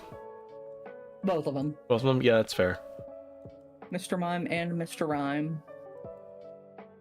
Don't like them. They're just Uncanny Valley weirdos, dudes. Yeah. There is Galarian Yan Mask? Where is it? Yeah, it's right next to Weird Ear. Here, that's so weird. Why is it organized so weirdly? The clay slab cursed with engravings took possession of a Yan Mask. The slab is set to absorbing the Yan Mask's dark power. So this is worse than a Yan Mask. That this Pokemon was formed from an ancient clay tablet was drawn to a vengeful spirit. Yeah. Where is Yamas? Where did we put Yan Mask? I don't know where I put Yan Mask. Like at all. Yeah, I don't either. It just disappeared. I'm pretty sure I put Kofagrigus in... Back. Yeah, Kofagrigus is near the bottom of Put It Back. Yeah. And I think I'll put it right next to it, honestly. I don't know where I put Yamask, but... I'll just say it's, in the spot that it deserves. Well, Yan Mask is a little more tragic. Galarian Yan Mask is much more dangerous. Yeah. Oh, I went to the wrong Fine, thing. the coffee. I'll put it next to the swords. Runerigus, though, I think is also like a big menace. I mean, it looks like a menace. Of course, roving into ancient painting. After absorbing the spirit of Yamask, the painting began to move. Never touch a shadow-like body, or you'll be shown horrific memories. Beheld the picture of the carving. But we definitely don't really want it. Right next to Kofagrigus. Oh, I found Yamask. It was essentially next to the swords. At least for me. The swords.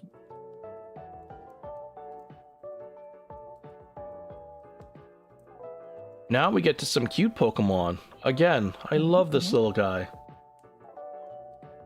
I wonder if you can eat Milcery. This Pokemon was born from sweet-smelling particles in the air. Its body is made of cream. Yes, you can. Mmm. They say that any patisseries visited by Milcery are granted success and fortune. The more sweet or aromas it absorbs, the more its body swells. Milcery will deflate when its energy levels drop. When attacked, it tackles its foe and covers it in cream. When its foe is blinded or astonished by the deliciousness, it flees. So it'll give you a taste just so it doesn't get eaten.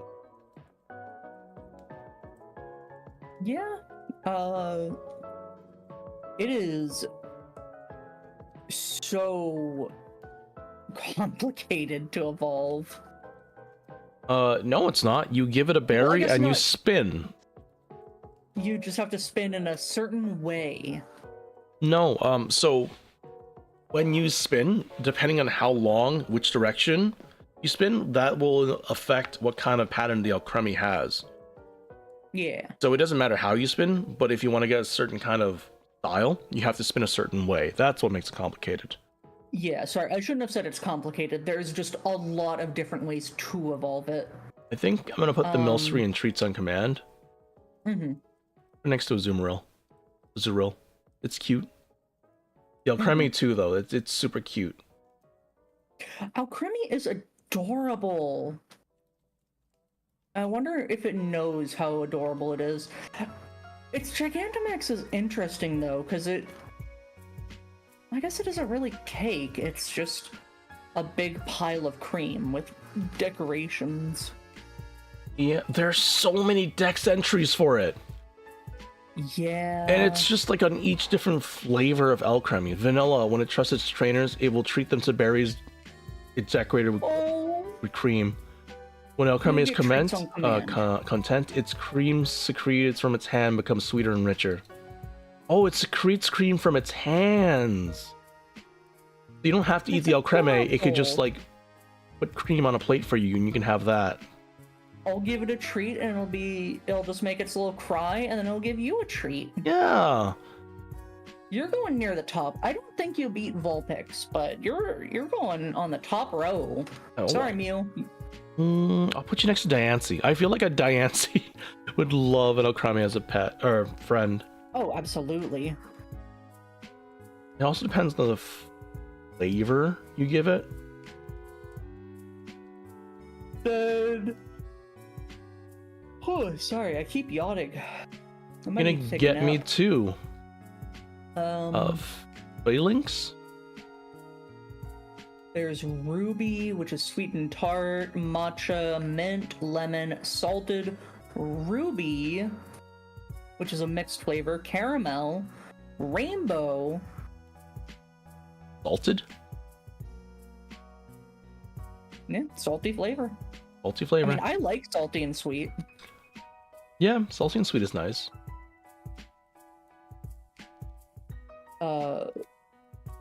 So many different colors. I don't like that mint is like blue rather than green, and then matcha is green. But I mean, I guess that they had to do that so we can differentiate.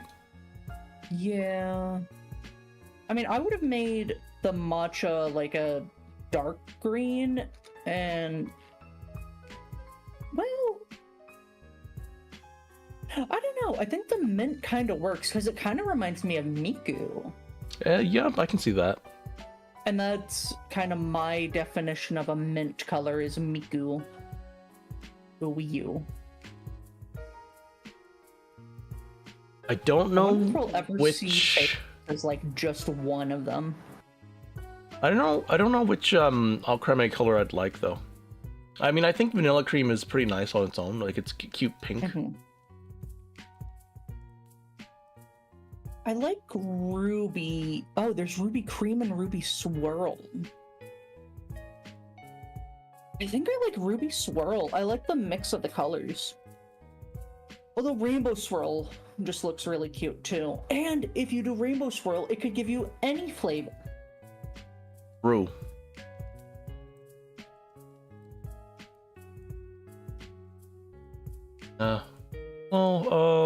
Phalanx? I think Phalanx is kind of cute. I like how they just have the coordinated tippy taps as they walk. It's kind of weird to me that there's 5 of them that count as one Pokemon. And they're like not even attached to each other. They're just kind of like in different entities. Yeah, they just walk. It would be interesting if we got a like a pre-evolution of it where it's just like one and you have to have 5 of them together to evolve it. Yeah, and then what are you gonna do with like to evolve that? Like have 5 of them again? Like to have an evolution of Phalanx? Yeah. Maybe they'll do a Clink Clank and they just like meld together. That would be interesting. Or they could do like the fake Mega Cling Clang where they just are all like stacked together to create a mech. Oh, Metagross. Metagross is just like a bunch of Beldum attached to each other in weird ways. True. Yeah, it doesn't really say much about what Phalanx does, just that they're all coordinated. They're not even gang. They just kind of like vibe out with each other. I'm thinking maybe put them to work or outside pet. Really, Just outside let them pet. march around. Yeah. They probably have their own agenda to do. I'll put it next to the nose pass. I'm gonna put you right there. What is your name? Pink Urchin. Urchin? It's a sea urchin. Where's your dex entry? It feeds on seaweeds, using its teeth to scrape out off rocks. Electric currents flow from its spines. Throws electricity. It doesn't really. It's just a pet rock. Yeah, it kind of reminds me of the Innards Out Pokemon from Sun and Moon. Puka, whatever. Pyukumuku. Pyukumuku. Yeah. You know what? You get to hang out with Pyukumuku. Pet rocks, right? Snom. Where's my Pyukumuku? There you are. Oh, Snom is just a friendly little fella. I am so tempted to put it in Would Commit AZ for. Snom is so cute. My husband and I both got obsessed with it when we first saw it. And I got some 3D printed Snoms for him. Oh. And the little shell on the back comes off. Oh. Snom just eats fresh snow. That's all it does. So we gotta move to Alaska. Gotta move to Alaska. Or you can move to Canada. Roo, Canada, rah. I mean, I've thought about moving to Canada, so I will put just it. make a separate tier. Would commit AZ for if I lived in Canada. I'm gonna put you. I love you, but I don't love you as much as like. Oh, it's so hard. It doesn't pass the Wingle test. I think just because of the close connection I have to it, as well as my husband, I'm gonna put it in Would Commit AZ for. Okay. I'm gonna put it just before Wingle. It just barely doesn't pass the Wingle test for me. I think Frostmoth is very pretty. It reminds me of... There's like a trainer or a gym leader in Sword and Shield that wears a big poofy jacket. Yeah. I don't know her name.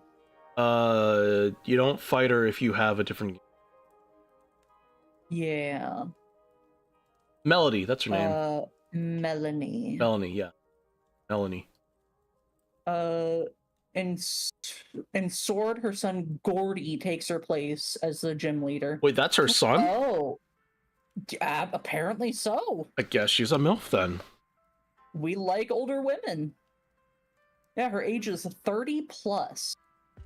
So Gordy looks like he's in his 20s at least. We like older women. Neat. What does Frostmoth do? Oh. Icy scales fall from its wing like snow as it flies over fields and mountains. The temperature of its wings is less than negative 290 degrees Fahrenheit. It shows no mercy to any who desecrate fields and mountains. It will fly around on its icy wings, causing a blizzard to chase offenders away.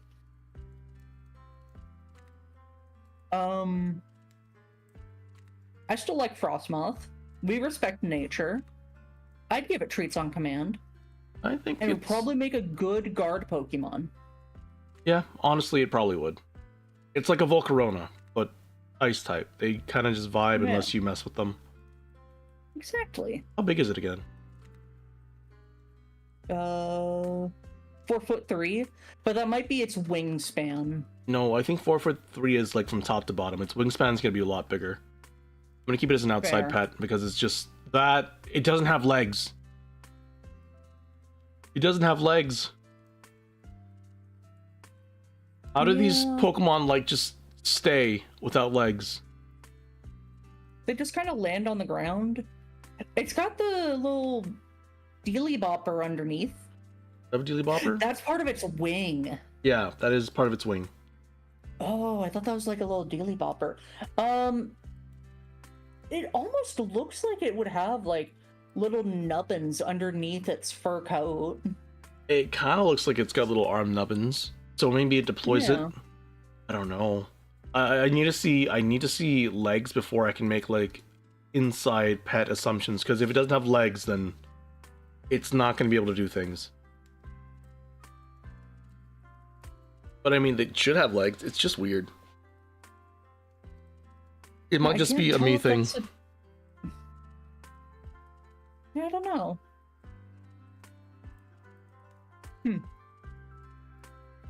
I still like it. I'd give it treats on command. I'll figure out a way. That's fair. I'm going to put it next to the Vespa Queen. An outside pet. I mean, I guess it would want to be outside. Unless you have like AC in your house perpetually. Yeah, I'll put it next to the Auroras. Spent the last 30 minutes playing Omega Ruby. I'm enjoying it so far. Quick question, can you capture a Ralts when we're at 102? Yes, it just has a low spawn rate. Omega Ruby Alpha Sapphire is like one of the best Pokemon games. That was a deep breath. Yeah. I haven't played that in a while. I need to revisit some old Pokemon games. I don't want to play them if it's not on stream. How do you feel about Stonejourner? Just a pet rock. Yeah, it's just a pet rock from what I'm seeing from its dex entries. It's not like they really do much either. They kind of just sit around. They just kind of walk around and sit around. Oh no, you got me going too now. I'm sorry. Why would you do this to me, Anna? Ooh. I think Ice Cube is neat. I like its shiny where it gets pink ice. Frankly, they kind of annoy me. Every time I have to deal with them, it's always, oh, Ice Cube. And I don't ever... It says hit with a physical attack. And I almost always have like physical Pokemon. It annoys me greatly that I have to like hit it thrice before anything happens to it. Wait. It's situational Mimikyu. Ice? Is that why I can't? Ugh, click it, Jesus. When it's in Ice Face and hit by a physical move, it takes no damage. Yeah, it's situational Mimikyu. Whereas Mimikyu just like snaps its neck and takes a little bit of damage. Ice Cube nullifies all damage and loses its ice head. I find it interesting that it's not a no ice face, it's a noise face. Noise face? Yeah. I guess. Noise. So how I feel about it, it's 4 feet.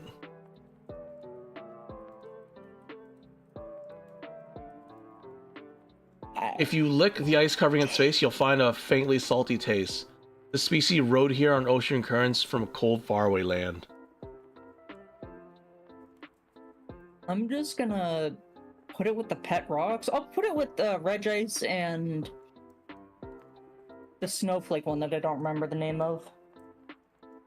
This Pokemon keeps heat-sensitive cool head in ice. It fishes for food, dangling its singular hair into the sea to lure prey. That's weird. Yeah. I'll put it next to the Reggie Ice.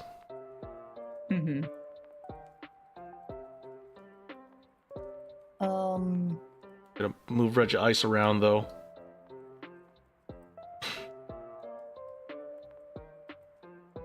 I like Indeedee. I like Indeedee I too. think they're cute. They're very cute. And you know what? They're essentially Chanseys of the area. Yeah. Oh yeah, because in the Pokemon centers they have them there. Yeah. Males act as valets and females do. They're smart. They're adorable. They all, these are good. Females are particularly good at babysitting. You know what? They both go on treats in command. Yeah. How high? How high? Do they pass the Wingle test? I think they passed the Wingle test. They passed a lot of the tests. Pass a lot of tests. They passed the... I don't think they passed the Altaria test, though, but they're just shy of the Altaria test. Female first, male second. Oh, yeah. Male is cute, but the female has like a cuter face, and the male just looks angry. But he's a good guy. The female is adorable. The female is also more defensive. And so they're really good in trick room teams. I mean, that and follow me, so, you know, they just sit there, tank a couple shots, trick room. Really good defensively. I was carrying one for a little bit as well on my playthrough of Garvai, I believe.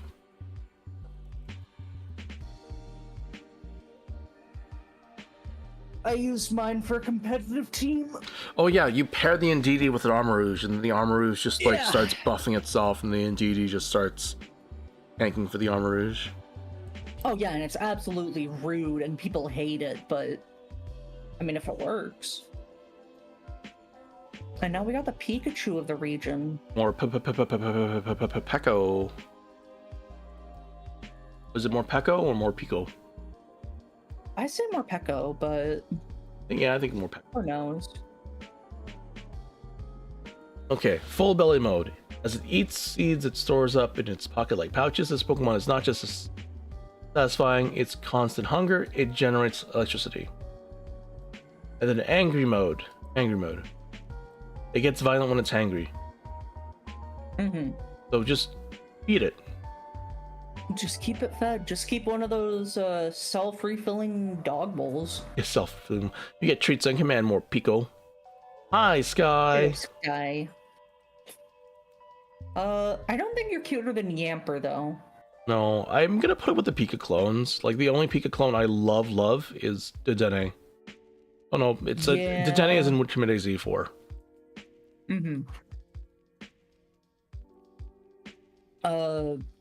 Q-Fant. Don't like the elephant. It's cute, but I don't like the elephant that much. Well, let's talk about the elephant in the room. You find it in the room? The Q-Fant. It digs up the ground with its trunk. It's very strong, able to carry loads of 5 tons. If a job requires strike, I think these want to go to work. Yeah, They're seems like it. Smart enough to want to be useful. Same with the Caparaja. Where's the go to work? You can hang out with the gym bros, because I'm sure you'd beat them in an arm wrestling contest.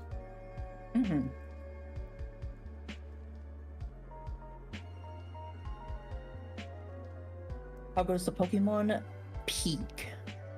We're almost done ranking this. I think we got like 22, 23, 24, 25, 26, 27, 29, 30, 31, 32 Pokemon left. Caparaja, same thing. Yeah, they work together with humans. They go to work. Came from another region long ago and worked. Okay, hear me out here. If they came from another region, we're gonna have to see this region eventually, yeah? I don't know. You don't know? We're definitely gonna have to see this other region if they came from another region. I keep saying this because of the last legendaries that they gave us in Pokemon Scarlet Violet, where it was the Wo-Chien, Chen-Pao, Fish and the Deer. That we're gonna see like Orient Asia as our next location. And India is really close to Orient Asia. They're South Asia. So I could see them lumping like a bunch of countries in Eastern Asia together, along with Southern Asia, and having a region based on that. Yeah. Like, you'd take, I don't know, from Mongolia to India to Korea and China, and just like kind of put them in the north, east, southwest, and that would work. Do you really think they'd do something like that, though? Maybe not entirely. Maybe they'll save India as its like own region, because they did do New York as a whole inspiration for a region, and France as a whole inspiration for a region, and then Portugal as a whole inspiration for a region. Portugal being Paldea. Is it Portugal? No, it's Spain. I think it's Portugal and Spain, probably. I don't really know geometry, or not Geography. Geography, thank you. Yeah. I don't really know geography too well. Just double check if, like, I'm pretty sure Paldea is Spain or Portugal. Paldea is inspired by the peninsula. Yeah, so Paldea is Spain and Portugal.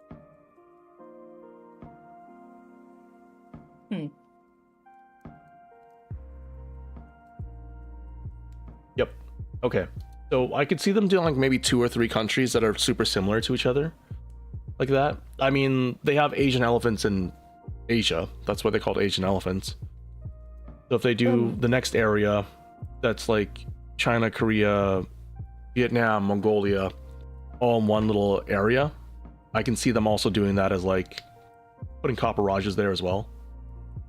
Yeah. Well, and they also had the Pokédex entry about how Raichu can take down an Indian elephant. Yeah.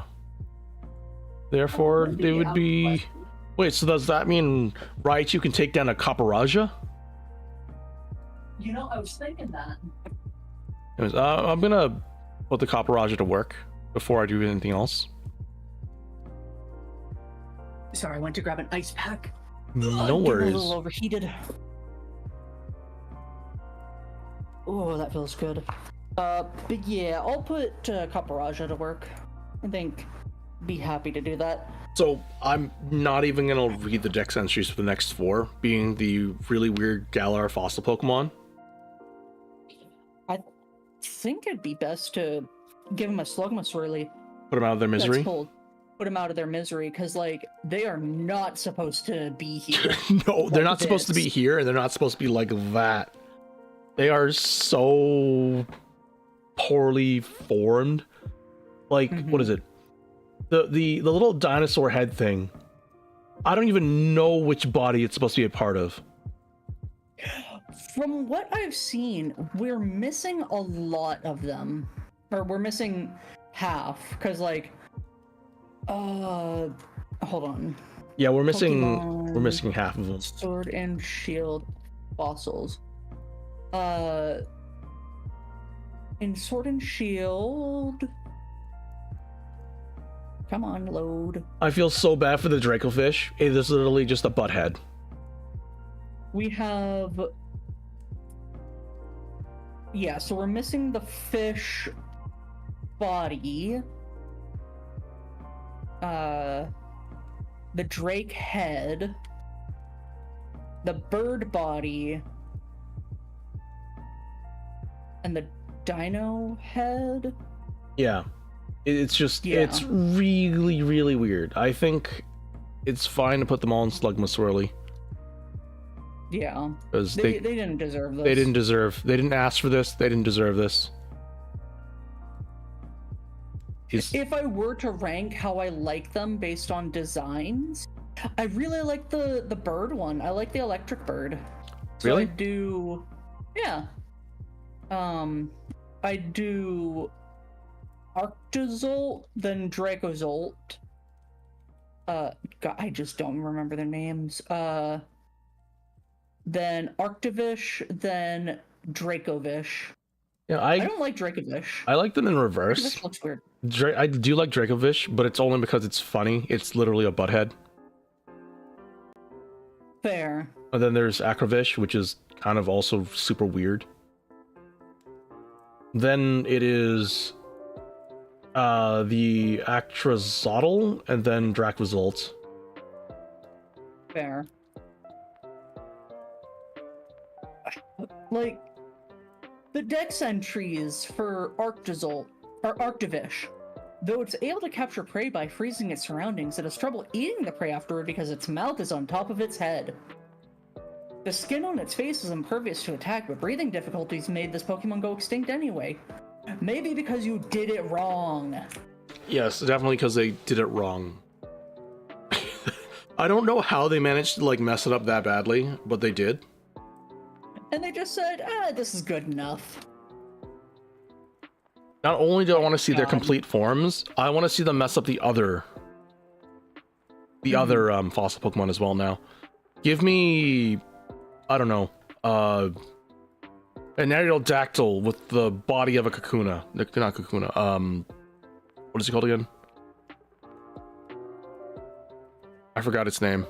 The Proto Scyther.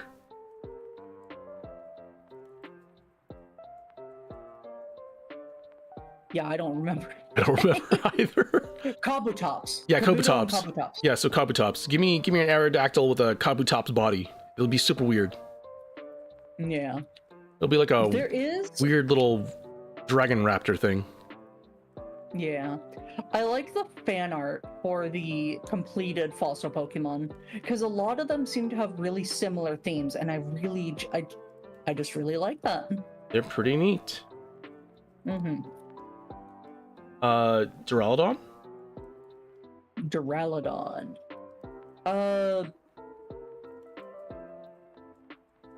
It rusts easily.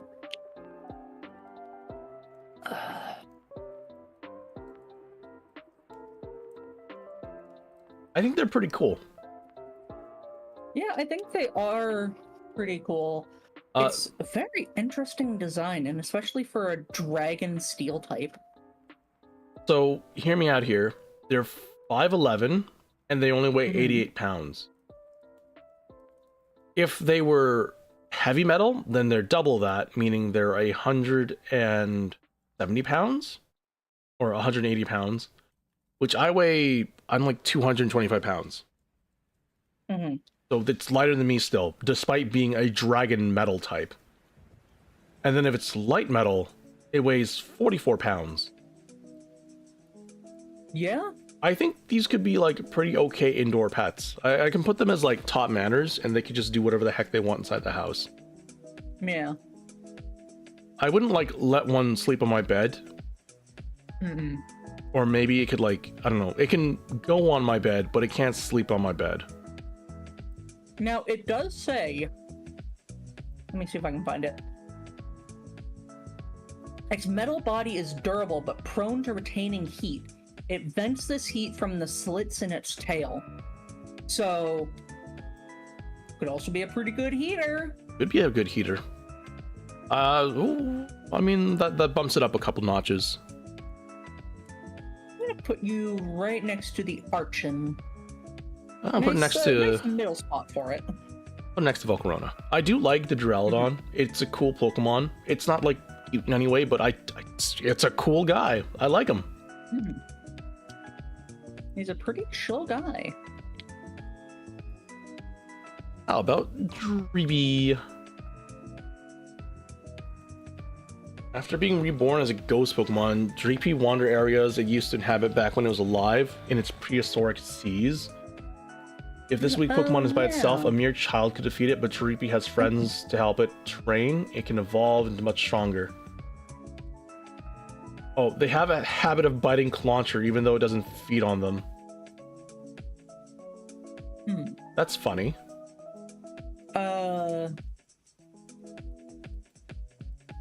It pokes at Pokemon in the water for fun. It pokes at them? Mm-hmm. You know what? It's not like overly dangerous. I think it's fine. I think it's like outside pet with a fish. Outside pet with a fish? I think I can put in top manners, honestly. I mean, they seem to want to fly around. That's true. So... Alright, yeah, outside pet with a fish. You can poke the fish.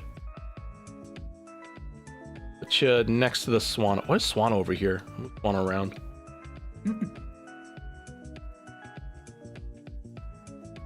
Yeah. I do like how Dracloak always has a Dreepy on top of its head.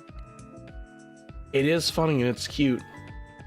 Capable of flying at faster than 120 miles per hour, it battles assigned along Dreepy and dotes on them until they successfully evolve. Oh, they're like parents, or big brothers, or sisters. Without a Dreepy to place on its head and care for, it gets uneasy, so it'll try to substitute any Pokemon it finds for the missing Dreepy. That's cute. That's adorable. Yeah, I think I'll keep it with the Dreepy. It's Definitely. outside pet. They want to be. They're not gang, they're squad. Mm-hmm. With the fish, it can float around and poke the fish. Mm-hmm. They don't do it maliciously. They're just playing around. Yeah, it's playing around. Dragapult though. When it isn't battling, it keeps Dreepy in the holes in its horn. Once it starts to fight, it launches Dreepy like supersonic missiles. Apparently, the Dreepy inside the Dragapult's horn are eagerly looking forward to being launched at Mach speeds. I think it's just a game to them. Bulbapedia is not working right now. Dragapults can make its There we whole go. body transparent, clearing its mind. Even Dreepy and its Dragapult's horn become invisible. The fastest Dragapult of the group is always surrounded by Dreepy, and they want to fly at supersonic speeds. Yeah, they're just low guys. These, you know what? For like a ghost Pokemon, this is probably one of, aside from the Trevenant, this is probably one of like the most wholesome ghost Pokemon. Mm-hmm. I might how big is Dragapult? 9 feet. They're big. I guess it is. It's mostly 9 tail feet though. long. Yeah. But you want to have them outside so they can launch Dreepy at supersonic speeds. Oh yeah. Don't want that in the house. You could even make a little game out of it. Yeah. Can you even keep Zacian as a pet? It's a dog. Yeah. It's a 200-pound, 9-foot-tall dog. And it knows how to hold a sword in its mouth. I'm pretty sure it knows how to open a door with its mouth too, if it can hold a sword in its mouth. Oh yeah. Known as a legendary hero, this Pokemon absorbs metal particles, transforming its weapon in battle. Sleeping for many years. Some say Zamasensa's older sister. Others say two Pokemon rivals. Oh wait, so this is a girl? I did not know that. I mean, it's still genderless because it's a legendary, but I guess if its dex entry says older sister, I guess it's a girl. Yeah. And if it's the older girl, then it's probably a smart pupper. I think I can give it treats on command. It's a good dog. It's a good dog. Yeah. Treats on command, good dog. Finally, a legendary we can put in treats on command and not have to worry about at all whatsoever. It's just a big, good dog. I'm gonna put you right next to Blissey. Ooh, I'm gonna put it next to What Latios and Latios. Zamazenta. It's just a good dog, right? Past times that worked together, the king people saved Galar. Slept for aeons. It was asleep so long that people forgot it ever existed. It can detect any attack and it can defend it. Yeah, it's a good dog. A good dog. It's a good dog. 9 feet tall, 400 pounds. It is a really big, good dog. Next to Latios and Latios you go. It's just a big lap dog. It's a big lap dog. Eternatus, though, Oh. I don't even know. I feel like Eternatus is a problem. It's a natural disaster, I think. It's heavy. 2,000 pounds of pure energy.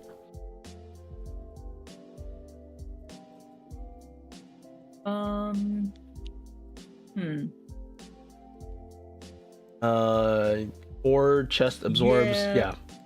It rips holes in space-time amid the storm. Yeah, I think it's... It also did almost cause a calamity, so I'm thinking Slugma. I'm not sure if it's causing a calamity because it wants to cause a calamity or just because it merely exists. It might be a... What do you call it? A Dialga? No. What's the last one? What's the ghost one? Giratina. It might be a Giratina kind of instant thing. Or Rayquaza kind of thing. Like, these things, if they're left unchecked, could be fine. Well... I don't know. It crash landed 20,000 years ago within a giant asteroid. I think we can put it back And when I say back, I mean back in its asteroid, back into space. Not like back in where it came from Earth. I mean like back into space. If we put it back into space, it should be fine. Not our problem anymore. Not our problem. Rayquaza, do your job. Keep these space freaks from invading our planet. I'm sure it was busy keeping Groudon and Kyogre in check. True. I bet the Eternatus crash landed when the Deoxys crash landed. Yeah. Actually, no. I bet Arceus didn't make Rayquaza yet. The Eternatus came in, and Arceus was like, "Hey, this is a problem. You there? You are now my son. Rayquaza, deal with this, please." Make sure this doesn't happen again. Yeah. Cubfu? You like Cubfu? It's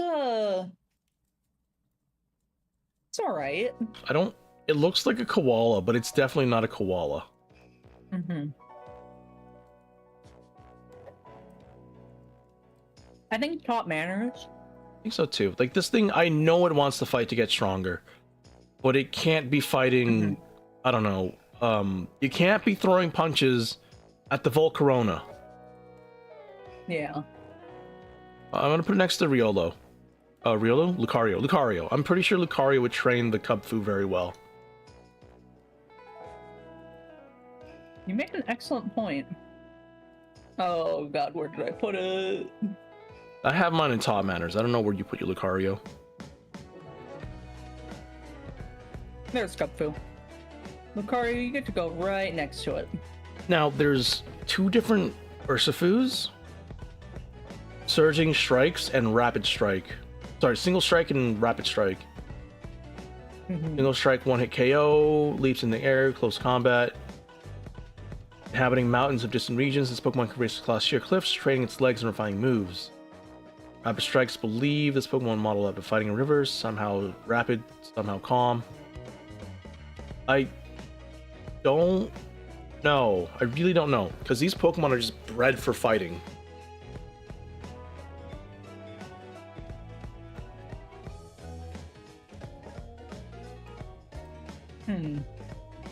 Honestly, I think it'd be fair to just put them in top manners as well.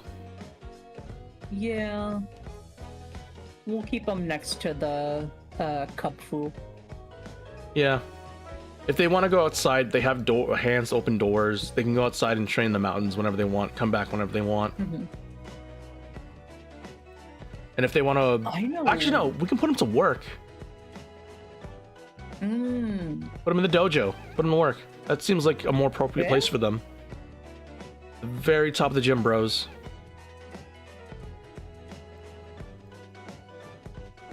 There you are. Yeah, I'm pretty sure they would grab a sock and a throw and an Incineroar and they'd open up their own Poke Dojo. Oh, absolutely. All you need to do is like rent the space for them and everything else is by their own design.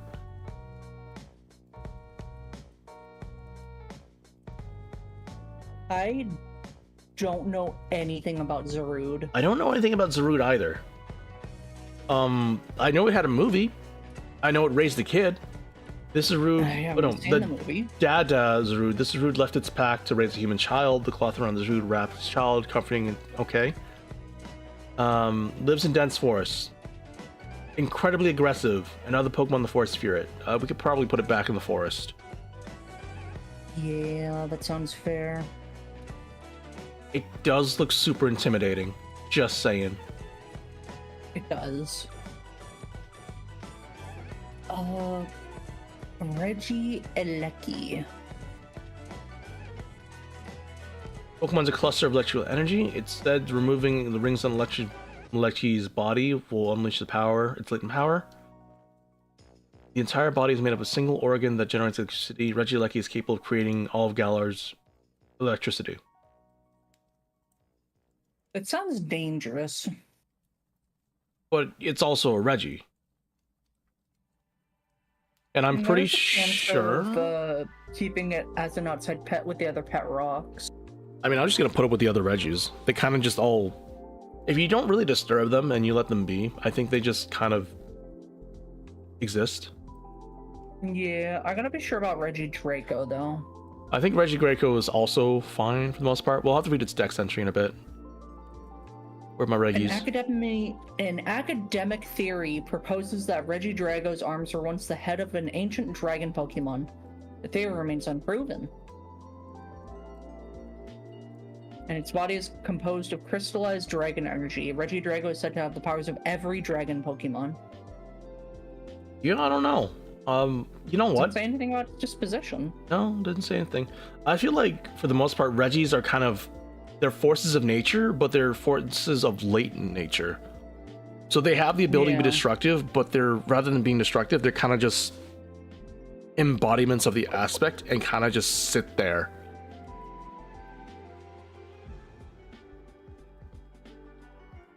I don't fear Reggie Drago.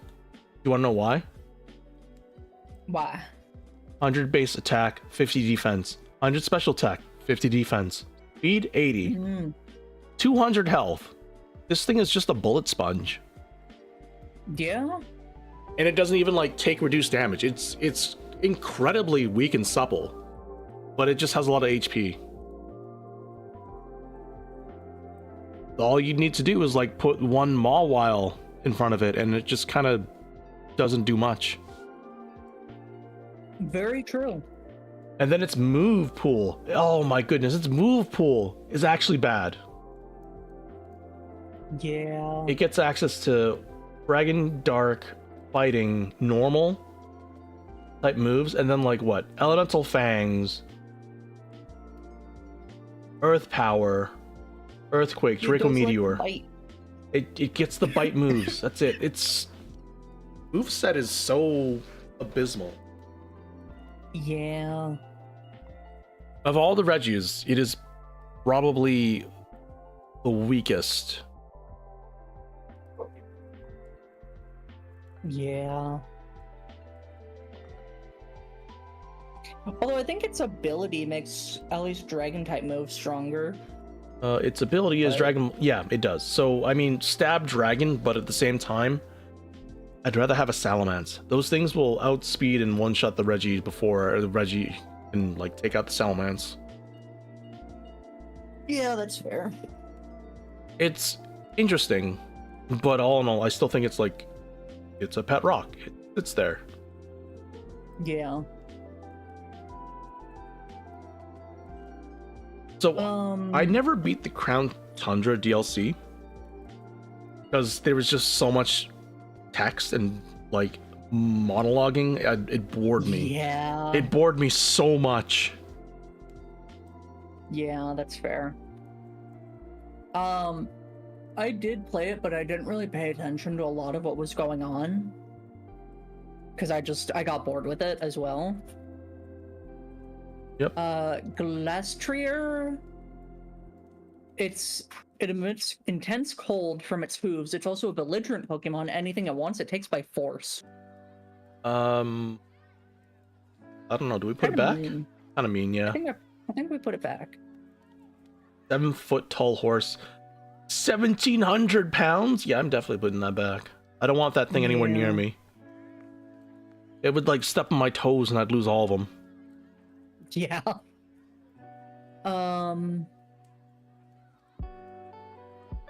Spectrier.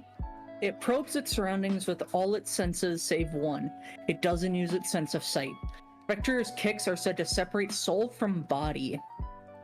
As it dashes through the night, Spectrier absorbs the life force of sleeping creatures. It craves silence and solitude. I think it wants to be put back. I think it wants to be put back.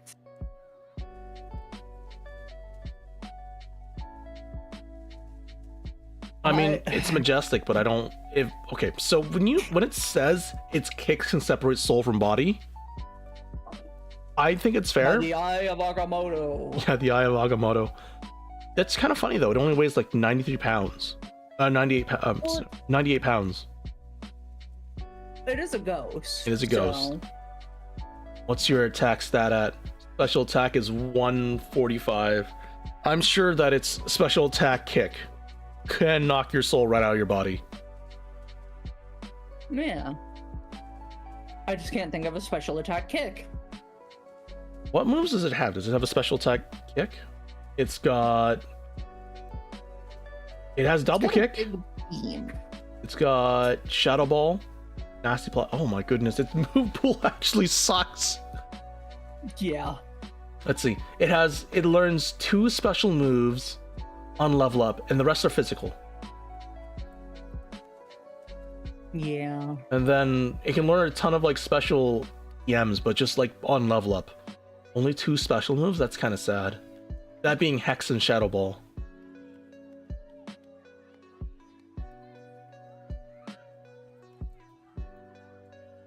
Okay, Clayrex. Calyrex. Calyrex is the where do you work out at the library meme. Yeah, where do you work out? Mega Mind! It's a merciful Pokemon. It showed no mercy to its opponents, but it would heal their wounds after battle. Brought green to the wasteland. So it seems like a pretty decent Pokemon. I think I'd keep it as an outside pet. I'll just keep trying to find more and more horses. It'll just bring back all the weird deer it sees. Mm-hmm. Is that a Ponyta? No, that Calyrex is now riding in a Ponyta. Yeah, outside pet. Tragic. I'll put it next to the Ponyta, and then what's this thing called again? The French horses. Ponyta? No. The one with the sword on its head. The sword on its head? Yeah. Oh, from Black and White, Zebstrika? Yeah, Zebstrika, that one. No, not Zebstrika. The legendary one. From X and Y. The legendary horse from X and Y? Yeah, the 3 Musketeers. Oh, Cobalion, Terrakion, and Virizion with Keldeo. Yeah, Keldeo. I think it and Keldeo would have a whole lot of fun together. Oh, yeah. All right. I like how Galarian Ponyta looks so small. Is it tiny? Oh yeah, it's 2'7" as opposed to Ponyta's 3'3". Oh my goodness, it is tiny. It is just a My Little Pony. Hello, Cherry. Okay, Galarian Ponyta. Its It's small so horn cute. hides healing power. With a few rubs from its horn, any slight wound you have will be healed. This Pokemon will look in your eyes and read the contents of your heart. If it finds evil, it will promptly hide away. I think it deserves treats on command. It's a good fellow. I think it deserves treats on command. I just don't really want to stroke its horn a lot. Even though it has healing powers, I don't really want to stroke its horn a lot. It's a little weird. It is a little weird. I'm sure, like, if you brought a little child to the Ponyta, it would definitely rub its head in its horn, just out of curiosity. Oh yeah. Put it next to Suicune.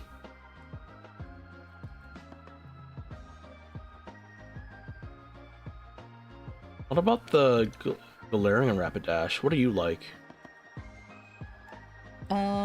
Honestly, I love the whole majestic unicorn motif. I think it looks really good. I think so too. Like, base Rapidash is literally just a horse with fire. This looks like a Pokemon. Little can stand up to its Psycho Cut. Unleashed from this Pokemon's horn, the move will punch a hole right through a thick metal sheet. Considering Brave that, and like, prideful, this- Steel resists doesn't resist Psychic. Does it resist Psychic? It does, yeah. Yeah, that's saying something then. Brave and prideful, this Pokemon dashes airily through the forest. Its steps aided by the psychic power stored in the fur on its fetlock. What's a Fetlock? I think it's the hair near its hooves. Yeah, that makes sense. Hi, Ultra. Fetlock. It refers to a horse's joint, specifically the joint where the cannon bone, proximal sesamoid bones, and the first phalanx pastern meet. So it's toes. Yeah, it's the area right up above its hoof. Okay. Yeah. Where do we put the it's just Rapidash? a bouncy horn or bouncy horse. 5 feet. A horse. I want to put it in treats on command, but that also gives the assumption that it's an inside pet. I'll put it as an outside pet, but I'm gonna put it right next to Caldeo. You know what? I think with its psychic powers, it could probably open the door on its own. It could come in the house when it wants to. Wait, how big did you say it was? 5 feet. 5 feet and 176 pounds.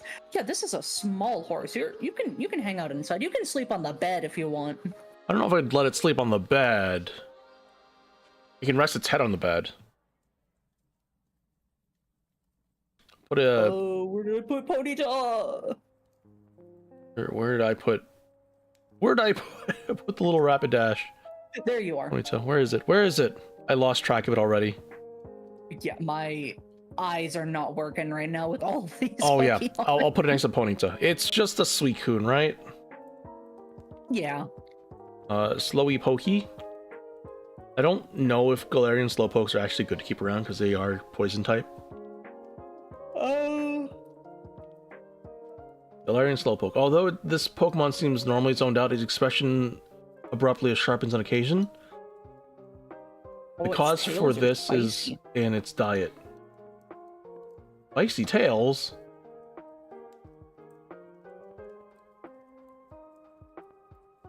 I mean, where did I put Slowpoke? I will just put this next to Slowpoke. It's just a Slowpoke. There is no difference. It's just an outside pet. It gets to hang out with a fish. Yeesh, yeah, it gets to hang out with And I the fish. assume that's where I put Slowpoke. I mean, that would be where it is too. Where are you, Slowpoke? Yeah, I found Slowbro. Where's Slowpoke? Let's see. I just found Slowking. Where's Slowpoke? Oh, I found Slowpoke. Slowpoke's on Treats in Command. Oh, you know, I'll put it there too. It's just a Slowpoke. Makes sense. Oh yeah, there it is. So low on Treats on Command, but Yeah, I mean, it's he just survives. He's just like me, for real, for real. Yeah, for real, for real. Did you see that? There's like this one little comic where some guy left his Slowpoke to go to work, and then by the time the Slowpoke realized they were gone, they came back already, and it started crying. Yeah.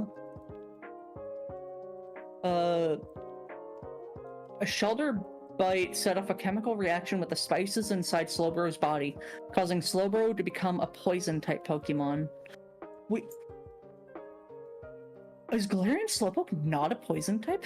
It is psychic! It's poison psychic.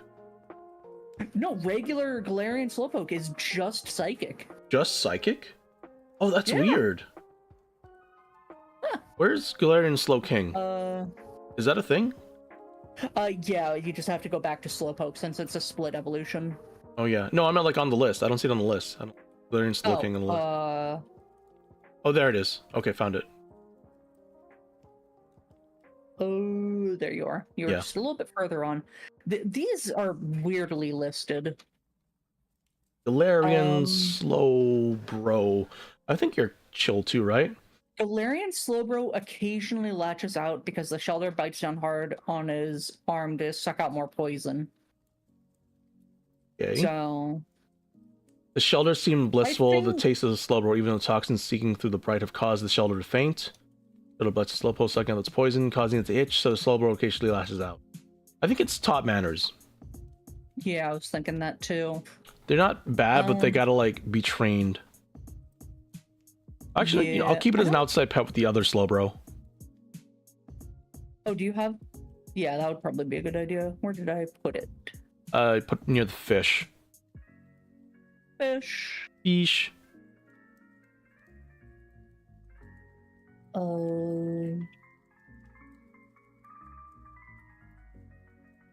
Yeah, Slowpoke is great Flash. I do like Slowpoke. They have the life-size Slowpoke plushes, and I did want one.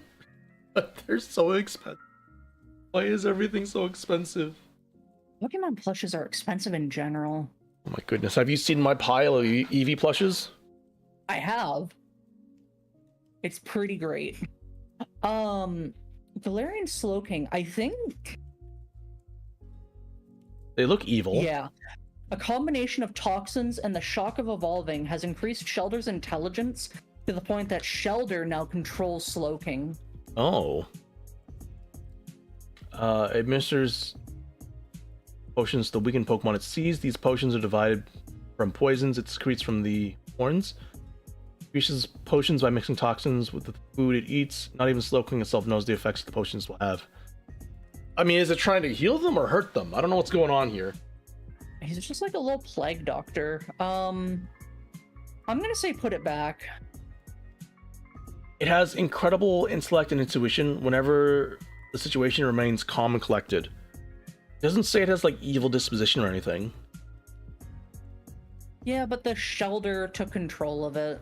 It's true. So it's no longer derpy. It's just weird. Yeah, put it back. It's fine. I'm gonna put you right. Come on, right there. Next is Wheezing. Wheezing.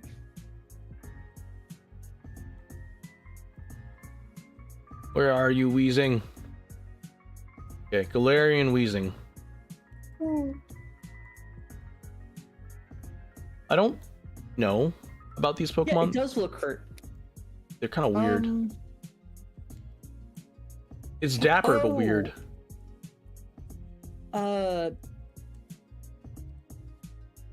Where is it?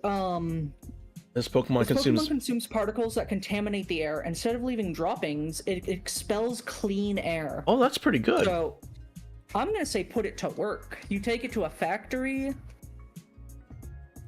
and it just takes all the bad and makes it good. That sounds like a great idea. I'm gonna put it next to the Kangaskhan. Pretty high on the list because that would be really important to have in our day and age. Definitely. Everyone should have a Galarian Weezing. Mm-hmm. Then there's the Popping birds. is always so happy.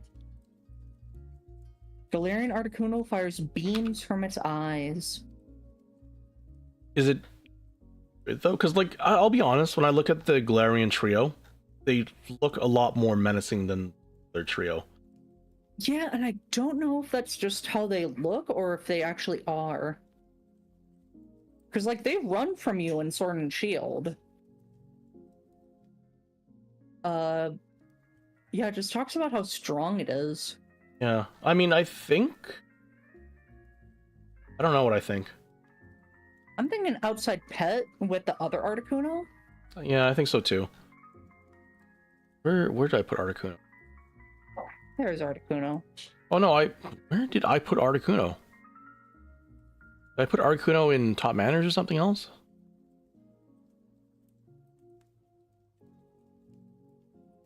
Mm-hmm. Oh yeah, That'd I did. be a weird place Articuno is an outside pet next to the bat, the legendary bat. Mm-hmm. It's smart. Zapdozi. It likes to run. It wants to stay outside then. Yeah, it likes to run through the mountains, so... You like to run through the mountains, so outside pet with the other Zapdozi. Sure, it's outside pet. Yeah, there it is. I put Zapdos and Moltres like really low on outside pet. Yeah, so did I. It's fair for me. I don't think they'd want to do much. The Moltres, however, it went from like normal fire to dark type. This Pokemon's sinister flame-like aura will consume the spirit of any creature it hits. Victims become burnt out shadows of themselves. The sinister aura that blazes like molten fire around its Pokemon is inspired from Pokemon named Moltres. So I think we put the Galarian Moltres back. Yeah, absolutely. You can hang out next to the Centiskorch. I'll put next to the Yavaddle. And then... Darumaka. Daruma. It lived in snowy areas for so long that its fire sac cooled off and atrophied. Now has an organ that generates cold instead. Oh. The colder they get, the more energetic. They freeze their breath to make snowballs and using them like ammo for playful snow fights. Oh. Cute. Outside pet? I don't want it to like make snow everywhere. Or top manners. Yeah. Not the outside pet or top manners. I'm gonna say outside pet. Yeah, I think so too.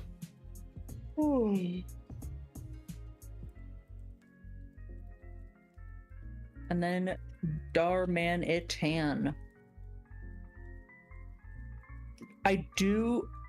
I'm slightly upset that the only ice and fire type we have is Galarian, Darmanitan, and Zen mode. I mean, what else could you make an ice and fire type? It's really hard to meld those two together. Yeah. Unless it's like a weird legendary Oh, thing, which cool. has exceptions. Legendary. Anger has reignited its atrophied flame sack. This Pokemon spews fire everywhere as it rampages. Rampages? That's not good. Oh, that's Zen mode, my bad. Oh. On days when blizzards blow through, it comes down to where people live. It stashes food in the snowball on its head, taking it home for later. Though it has a gentle disposition, it's also very strong. It will quickly freeze the snowball on its head before going for a headbutt. Oh. So it's gentle, but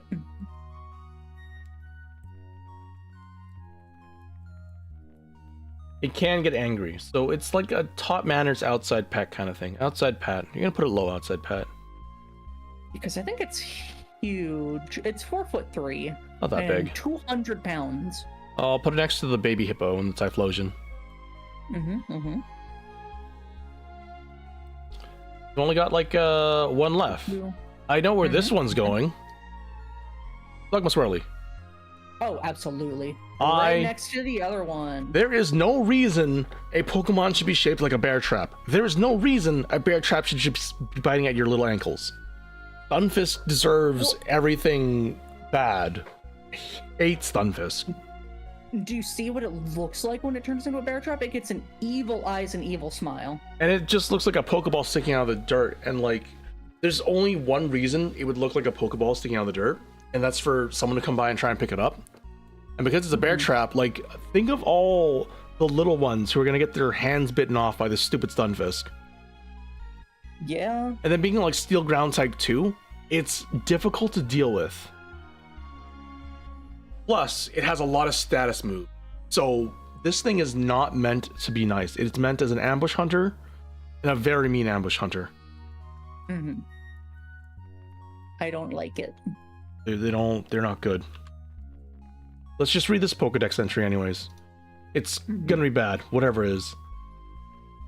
Yeah. Living in the mud, higher iron concentrate gives it a strong steel body. Its copious lips lure its prey in as it lies in the mud. When its prey gets close, the Stunfisk clamps its jagged sheer fins down on them. They're not nice. They're not nice. Oh, That's it. That's all. that's all. God, I need to take a nap. I am very tired right now. Me too. How many Pokemon do we have left anyways? It's 2, 4, 6, 8, 10, 2, 4, 147, 48, 49, 50, 51, 52, 53, 54. 154 Pokemon left to rank. For us. That's not bad. That's not bad at all. All right. Well, thank you, Lance. I had fun, as always. Thank you, Anna, for joining me. It was tons of fun. We'll have one more stream after this, and I don't know if we'll be doing another ranking stream. I know you said you wanted to like rank Digimon. Yeah, I want to get my husband in on that, too. Because he likes Digimon. There's a lot of them, though, and I don't know how we're going to organize them. Yeah. I'm sure we can find a tier list or something. Yeah. Are you streaming anything else later today? Yeah, I'm going to be playing some Xenoblade Chronicles X later. I will be attempting to play some more Pokerogue later tonight. Probably late. And I've got like at least 150 eggs to hatch. So that's going to be a big ordeal. Jeez. Yeah. Well, I wish you luck with that. I'm going to go take a nap. Yeah. Bye, Anna. Bye, guys. Bye-bye. Goodbye, everyone. Yeah, bye. I'll see everyone else next time as well. Till then, take care. Bye, guys. Absolutely. Bye-bye.